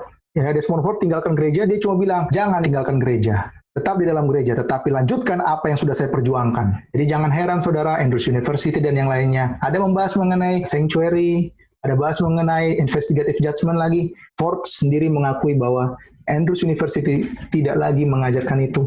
Jadi, tergenapi saudara, tergenapi. Ini Desmond Ford, dia sudah meninggal ya. AdventistToday.org memberikan artikel bagaimana gereja diubahkan oleh legasi-legasi warisan-warisan Desmond Ford. Meninggal 11 Maret 2019, lahir 2 Februari. Seorang teolog Australia mempelajari evangelikalisme. Tokoh kontroversial di Advent, dia berhenti dari Advent tahun 80, ya ingat Glacier View. Kritiknya terhadap doktrin penghakiman, investigasi. Ini yang membuat Heppenstall kaget. Loh, kenapa kok nggak percaya? Ya kamu sudah ajarin saya bahwa manusia tidak bisa menuruti hukum Tuhan, apa gunanya doktrin penghakiman investigasi? Apa gunanya grafirat itu? Itu yang terjadi. Sejak itu dia bekerja melalui pelayanan non-injili, ya News Unlimited. Apa yang Ford legasikan? Apa yang Ford wariskan? Lihat, namun dia masih mempertahankan pandangan konservatif terhadap kitab suci. Ford ini tidak menolak tulisan Ellen White, saudara. Ini sama kayak Ellen White tegur kepada orang mayoritas ini. Dia percaya Sabat, dia percaya vegetarian dari pekabaran Ellen White. Tetapi, Ford memandang tulisan Ellen White itu berguna untuk renungan saja, berguna untuk kebaktian saja, devotional. Tetapi tidak pada level otoritas yang dipegang oleh gereja. Tidak layak untuk eksegesis Jangan heran pendeta-pendeta kita tanpa mereka sadari mereka mengikuti warisan Ford ini. Tulisan Ellen White dalam sekolah kependetaan mereka itu tidak lagi menjadi otoritas untuk menginterpretasi Alkitab. Nah, jadi jangan heran mereka sudah semakin simpati dengan Roma. Huruf biru ini harus kita perhatikan. Apakah legis itu ada? Ada. Ini situs newsadventist.org tahun 2005. Penulisnya adalah Dr. Angel Manuel Rodriguez. Ini adalah orang yang berpengaruh. Sekarang dia sudah jadi mantan ya. Dulu dia Direktur Biblical Research Institute waktu menulis artikel ini. Dia di sini dikatakan, The resolution notes of the study of Mrs. White writings, tulisan Ellen White, secara konstan akan memimpin gereja kembali kepada Alkitab. Betul. Dan ini benar, saya aminkan. Sebagai fondasi iman kita dan praktik kita. Tapi dia menambahkan, that the gift exercise, karunia yang dilakukan oleh Ellen White, dapat memperkaya kita, tetapi tidak dapat mendefinisikan iman kita dan praktik kita. Lihat menarik saudara ya, pertama dia dukung, terakhir ada tapi-tapinya. Ini yang membuat keraguan, sama seperti para pendahulunya. Tidak ada yang baru. Ford adalah lawan utama dari pihak perfeksionisme dalam gereja SDA. Bukan perfeksionis sebenarnya. Tradisional Advent yang Ellen White sudah wariskan. Jadi jangan heran warisan-warisan Ford ini adalah orang-orang yang tidak menolak tulisan Ellen White. Tidak. Percaya tetapi hanya bagian-bagian tertentu saja. Bagian yang lain mereka diskreditkan. Ford tidak setuju dengan keyakinan dan kesempurnaan tanpa dosa. Seperti gurunya Heppenstall. Dan tidak berpegang pada keyakinan bahwa para orang kudus dimeteraikan pada akhir zaman. Nggak ada itu yang namanya Yesus berdiri. Tidak ada yang namanya 7 tulah. Tidak ada yang namanya pemeteraian. Kita akan terus berdosa sampai Yesus datang. Saudara temukan itu? Tidak ada yang baru ya. Tetapi berpendapat bahwa penghapusan terakhir dosa terjadi ketika kefanaan manusia berubah menjadi kekekalan pada saat kedatangan Kristus Yesus kembali. Adakah orang-orang Advent percaya bahwa kita akan meninggalkan dosa pada saat Yesus datang? Ini legasinya. Ford berpendapat bahwa kemenangan atas kehadiran dosa tidak terjadi selama masa hidup ini, sehingga dosa terus berlanjut di antara orang-orang kudus hingga kedatangan Yesus Kristus kembali. Jadi, dia nggak percaya hujan akhir. Malah diajarkan gini, nanti waktu hujan akhir, dosa kita akan dibereskan. Ada saudara temukan itu? Tidak ada yang baru saudara. Si Emil Anderson ini punya ajaran sebenarnya sama dengan apa yang Ellen White ajarkan. Tetapi yang saya mau saudara perhatikan adalah di sini. 1896, Emil Anderson ini bertobat. Ellen White masih hidup. Karena 1896 kan itu berapa tahun? 8 tahun ya setelah 1888, dia bertobat menjadi Advent. Dan dia orang yang pintar saudara-saudara. Perhatikan di sini. Sumbernya Virginia Steinberg, Without Fear or Favor, The Life of Emil Anderson. Jadi dia interview Anderson, ya. Anderson berkata, itu hanya masalah 8 tahun sejak konferensi tahun 1888 yang terkenal di Minneapolis. Dan konferensi tersebut sering menjadi bahan diskusi. Jadi Anderson ini, yang dilabelin, yang dikambing hitamkan ketika Question on Doctrine muncul, karena dia protes terhadap 2 doktrin yang dilengsarkan supaya sama dengan Protestan, dia dicabut kependetaannya. Dulu sebenarnya dia sama ikut mereka juga, tetapi dia datang ke Ellen White dan berdiskusi dan dia bertobat. Di sini dia katakan, dia diundang ke rapat orang-orang mayoritas ini. Saya tercengang dengan kebebasan yang mereka gunakan untuk mendiskusikan tokoh-tokoh. Ya siapa? Ellen White, T.T. Jones, Wagoner, dan orang-orang yang mengikut mereka. Beberapa pemimpin menunggu hari yang dinantikan ketika akan ada perubahan dalam cara gereja dijalankan. Mereka tidak menganggap pesan Jones dan Wagoner menjadi isu yang sebenarnya. Bukan itu. Di 1888 itu bukan isu sebenarnya Jones dan Wagoner. Bukan. Apa isunya? Masalah sebenarnya adalah apakah Sister White akan diizinkan untuk menolak orang-orang yang memikul tanggung jawab pekerjaan. Jadi mereka yang duduk di kursi kepemimpinan ini kan bertentangan dengan kesaksian Ellen White. Mereka nggak suka didikte oleh wanita yang tidak sekolah itu. Tidak mau didikte oleh wanita tua itu. Tidak mau. Mereka tunggu kapan Ellen White meninggal. Itu adalah upaya untuk menggulingkan posisi apa tujuan. Dan tampaknya orang-orang yang menentang melaksanakan hari itu. Sebagaimana ditafsirkan oleh beberapa orang, konferensi Minneapolis adalah pemberontakan melawan Sister White. Jadi jangan heran saudara waktu dia bertobat, mayoritas ini mengkambing hitamkan dia. Ini sejarah yang sebenarnya pahit bagi kita untuk melihatnya, tetapi tidak ada yang baru di bawah matahari. Lalang dan gandum harus tumbuh bersama. Jadi, logo kita ini secara tersirat menggambarkan posisi kita tidak lagi di dalam bilik maha suci di mana Yesus sekarang ada di dalam sana, tetapi kita mundur keluar, saudara. Api di luar ini melambangkan pekerjaan Yesus di salib. Jadi jangan heran, lebih banyak mayoritas gereja Advent sekarang percaya semua itu selesai di salib. Nah, mayoritas ini sudah Ellen White nubuatkan, saudara. Di Spalding Magan 1:5 yang sering salah dikutip oleh orang-orang separatis. Tapi nggak mengerti konteks. Saya melihat gereja dan orang Advent nominal. Yang nominal ini siapa yang dimaksud Ellen White? Mayoritas Advent yang menolak pekabaran malaikat ketiga, menolak kesaksian Ellen White, dan mendiskreditkan pekerjaannya secara bertahap sejak 1844 sampai Ellen White meninggal. Itu yang disebut Advent nominal. Yang notabene lebih banyak adalah para pendeta. dan orang-orang awam yang di Minneapolis itu. Ini bukan gereja Advent yang pakai untuk menuduh bahwa gereja kita ini sudah Babel. Salah konteks, saudara. Sama seperti Yudas akan mengkhianati kita Katolik untuk mendapatkan pengaruh mereka melawan kebenaran. Jadi orang-orang yang mempercayai legasi Desmond Ford ini sudah dinubuatkan, dia akan menjadi musuh terpahit kita. Kenapa? Sudah simpati dengan Roma. Kemenangan akhir itu masa lalu, sudah nggak relevan lagi. Itu pergerakan fanatik kalau orang-orang yang masih percaya tulisan-tulisan Ellen White itu. Jadi diseranglah kemenangan akhir itu, dibilanglah plagiat. Padahal sebenarnya buku kemenangan akhir itu kenapa dituduh plagiat? Simple, saudara. Buku kemenangan akhir itu sebenarnya aslinya ada di Spirit of Prophecy volume 1, 2, 3, dan 4. Saudara baca itu. Tidak akan ditemukan referensi-referensi sejarah. Nah, tahun 1888 selanjutnya, Ellen White mendapat visi. Dia undanglah si W.W. Prescott, W.W. Prescott. Brother, kamu kan ahli dalam sejarah. Boleh saya minta tolong kamu cari referensi-referensi sejarah untuk mendukung nubuatan-nubuatan yang saya sudah buat di buku ini. Jadi muncullah great kontroversi dengan berbagai revisi. Bukan karena salah, tetapi perlu ada penambahan sejarah supaya nubuatan itu korelasi dengan sejalannya sejarah. Saudara, bayangkan ya, laporan-laporan palsu ini dibuat hanya untuk membuat umat Tuhan tidak percaya lagi tulisan Ellen White. Padahal di situ suara Tuhan, dan Ellen White tadi katakan, pekerjaanku ini adalah meterai Tuhan. Jadi kalau kita mau dimeteraikan Tuhan, sederhana, ikuti seperti Yosua tadi, tulisan-tulisan roh nubuat itu, tidak menyimpang ke kiri dan ke kanan. Contohnya mengenai vegetarian, menyelamatkan atau tidak ya. Bukan itu lagi isunya, saudara. Kita mau dimeteraikan atau tidak. Roh Kudus sudah punya standar. Itu intinya. Saat badai mendekat, satu kelompok besar yang telah menyatakan imannya dalam pekabaran malaikat ketiga, tetapi belum disucikan melalui penurutan kepada kebenaran, meninggalkan posisi mereka. For your information, saudara-saudara, pekabaran malaikat ketiga itu apa? Pekerjaan Yesus di bilik Maha Suci. Pekabaran malaikat ketiga itu apa? Tulisan-tulisan Ellen White. Pekabaran malaikat ketiga itu apa? Kebenaran Kristus dan kemanusiaan Kristus sama seperti kita. Dan dosa itu bukan turunan, tetapi pilihan. Itu pekabaran malaikat ketiga. Kalau itu ditolak, saudara, kita tidak dimurnikan.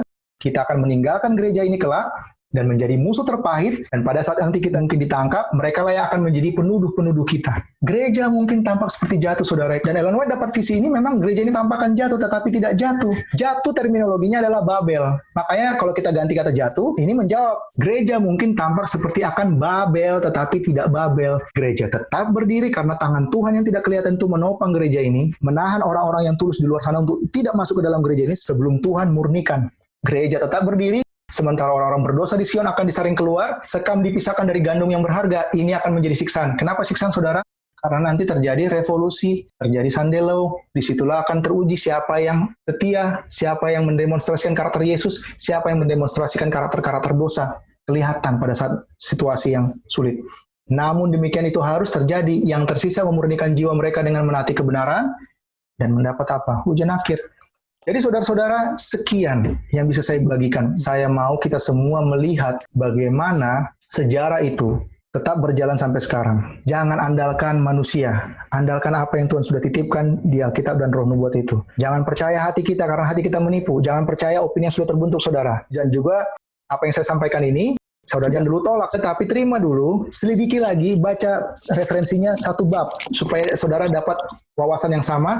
Ketemu lagi, kita diskusi sama-sama. Tuhan memberkati kita semua. Terima kasih. Selamat malam, Bang.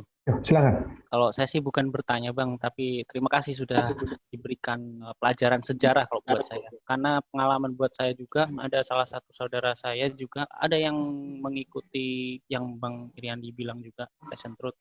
Dia menjelaskan mengenai perubahan reorganisasi yang harusnya God head, berubah menjadi sistem struktur organisasi yang sekarang, dan sekarang saya tahu di mana itu tertulis dan apa yang harusnya kita hadapi. Jadi untuk saya sih mengaminkan dan sangat dikuatkan. Terima kasih, Bang. Sama-sama, brother. Mari kita hadapi sama-sama dengan Roh Kristus. Kuatkan saudara-saudara kita itu. Ada yang mau doa tutup? Volunteer? Boleh, Bang. Ya, silakan.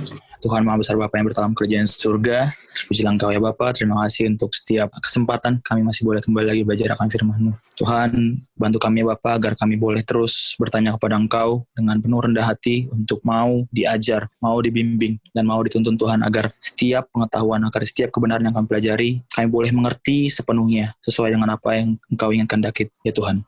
Bapa dalam surga, jika masih ada kebimbangan, jika ada masih keraguan atau kebingungan, tolong bantu kami yang lemah ini Tuhan, agar kami boleh semakin mengerti apa rencana-Mu dalam kehidupan kami, bahkan apa rencana-Mu bagi kami untuk kami sampaikan bagi orang-orang di sekitar kami, bagi keluarga kami, bahkan bagi teman-teman kami. Berdoa bagi Bang Iriandi juga yang telah menyampaikan pelajaran, Tuhan biarlah Engkau memberkati dia agar setiap kabar yang disampaikan itu sesuai dengan kehendak saya Tuhan, sesuai dengan perintah-Mu saja, sehingga kami boleh dituntun juga, boleh dibimbing semakin mengerti akan kehendak Tuhan dalam kehidupan kami. Terima kasih Bapa, kami akan beristirahat, bila kasih-Mu juga boleh bersama dengan kami. Ya Tuhan, bantu kami ya Bapa untuk berhenti dari setiap dosa-dosa kesayangan kami, dan bantu kami Tuhan untuk semakin mengasihi Engkau lebih lagi. Terpujilah Engkau Bapa, dalam nama Yesus Kristus kami berdoa. Amin.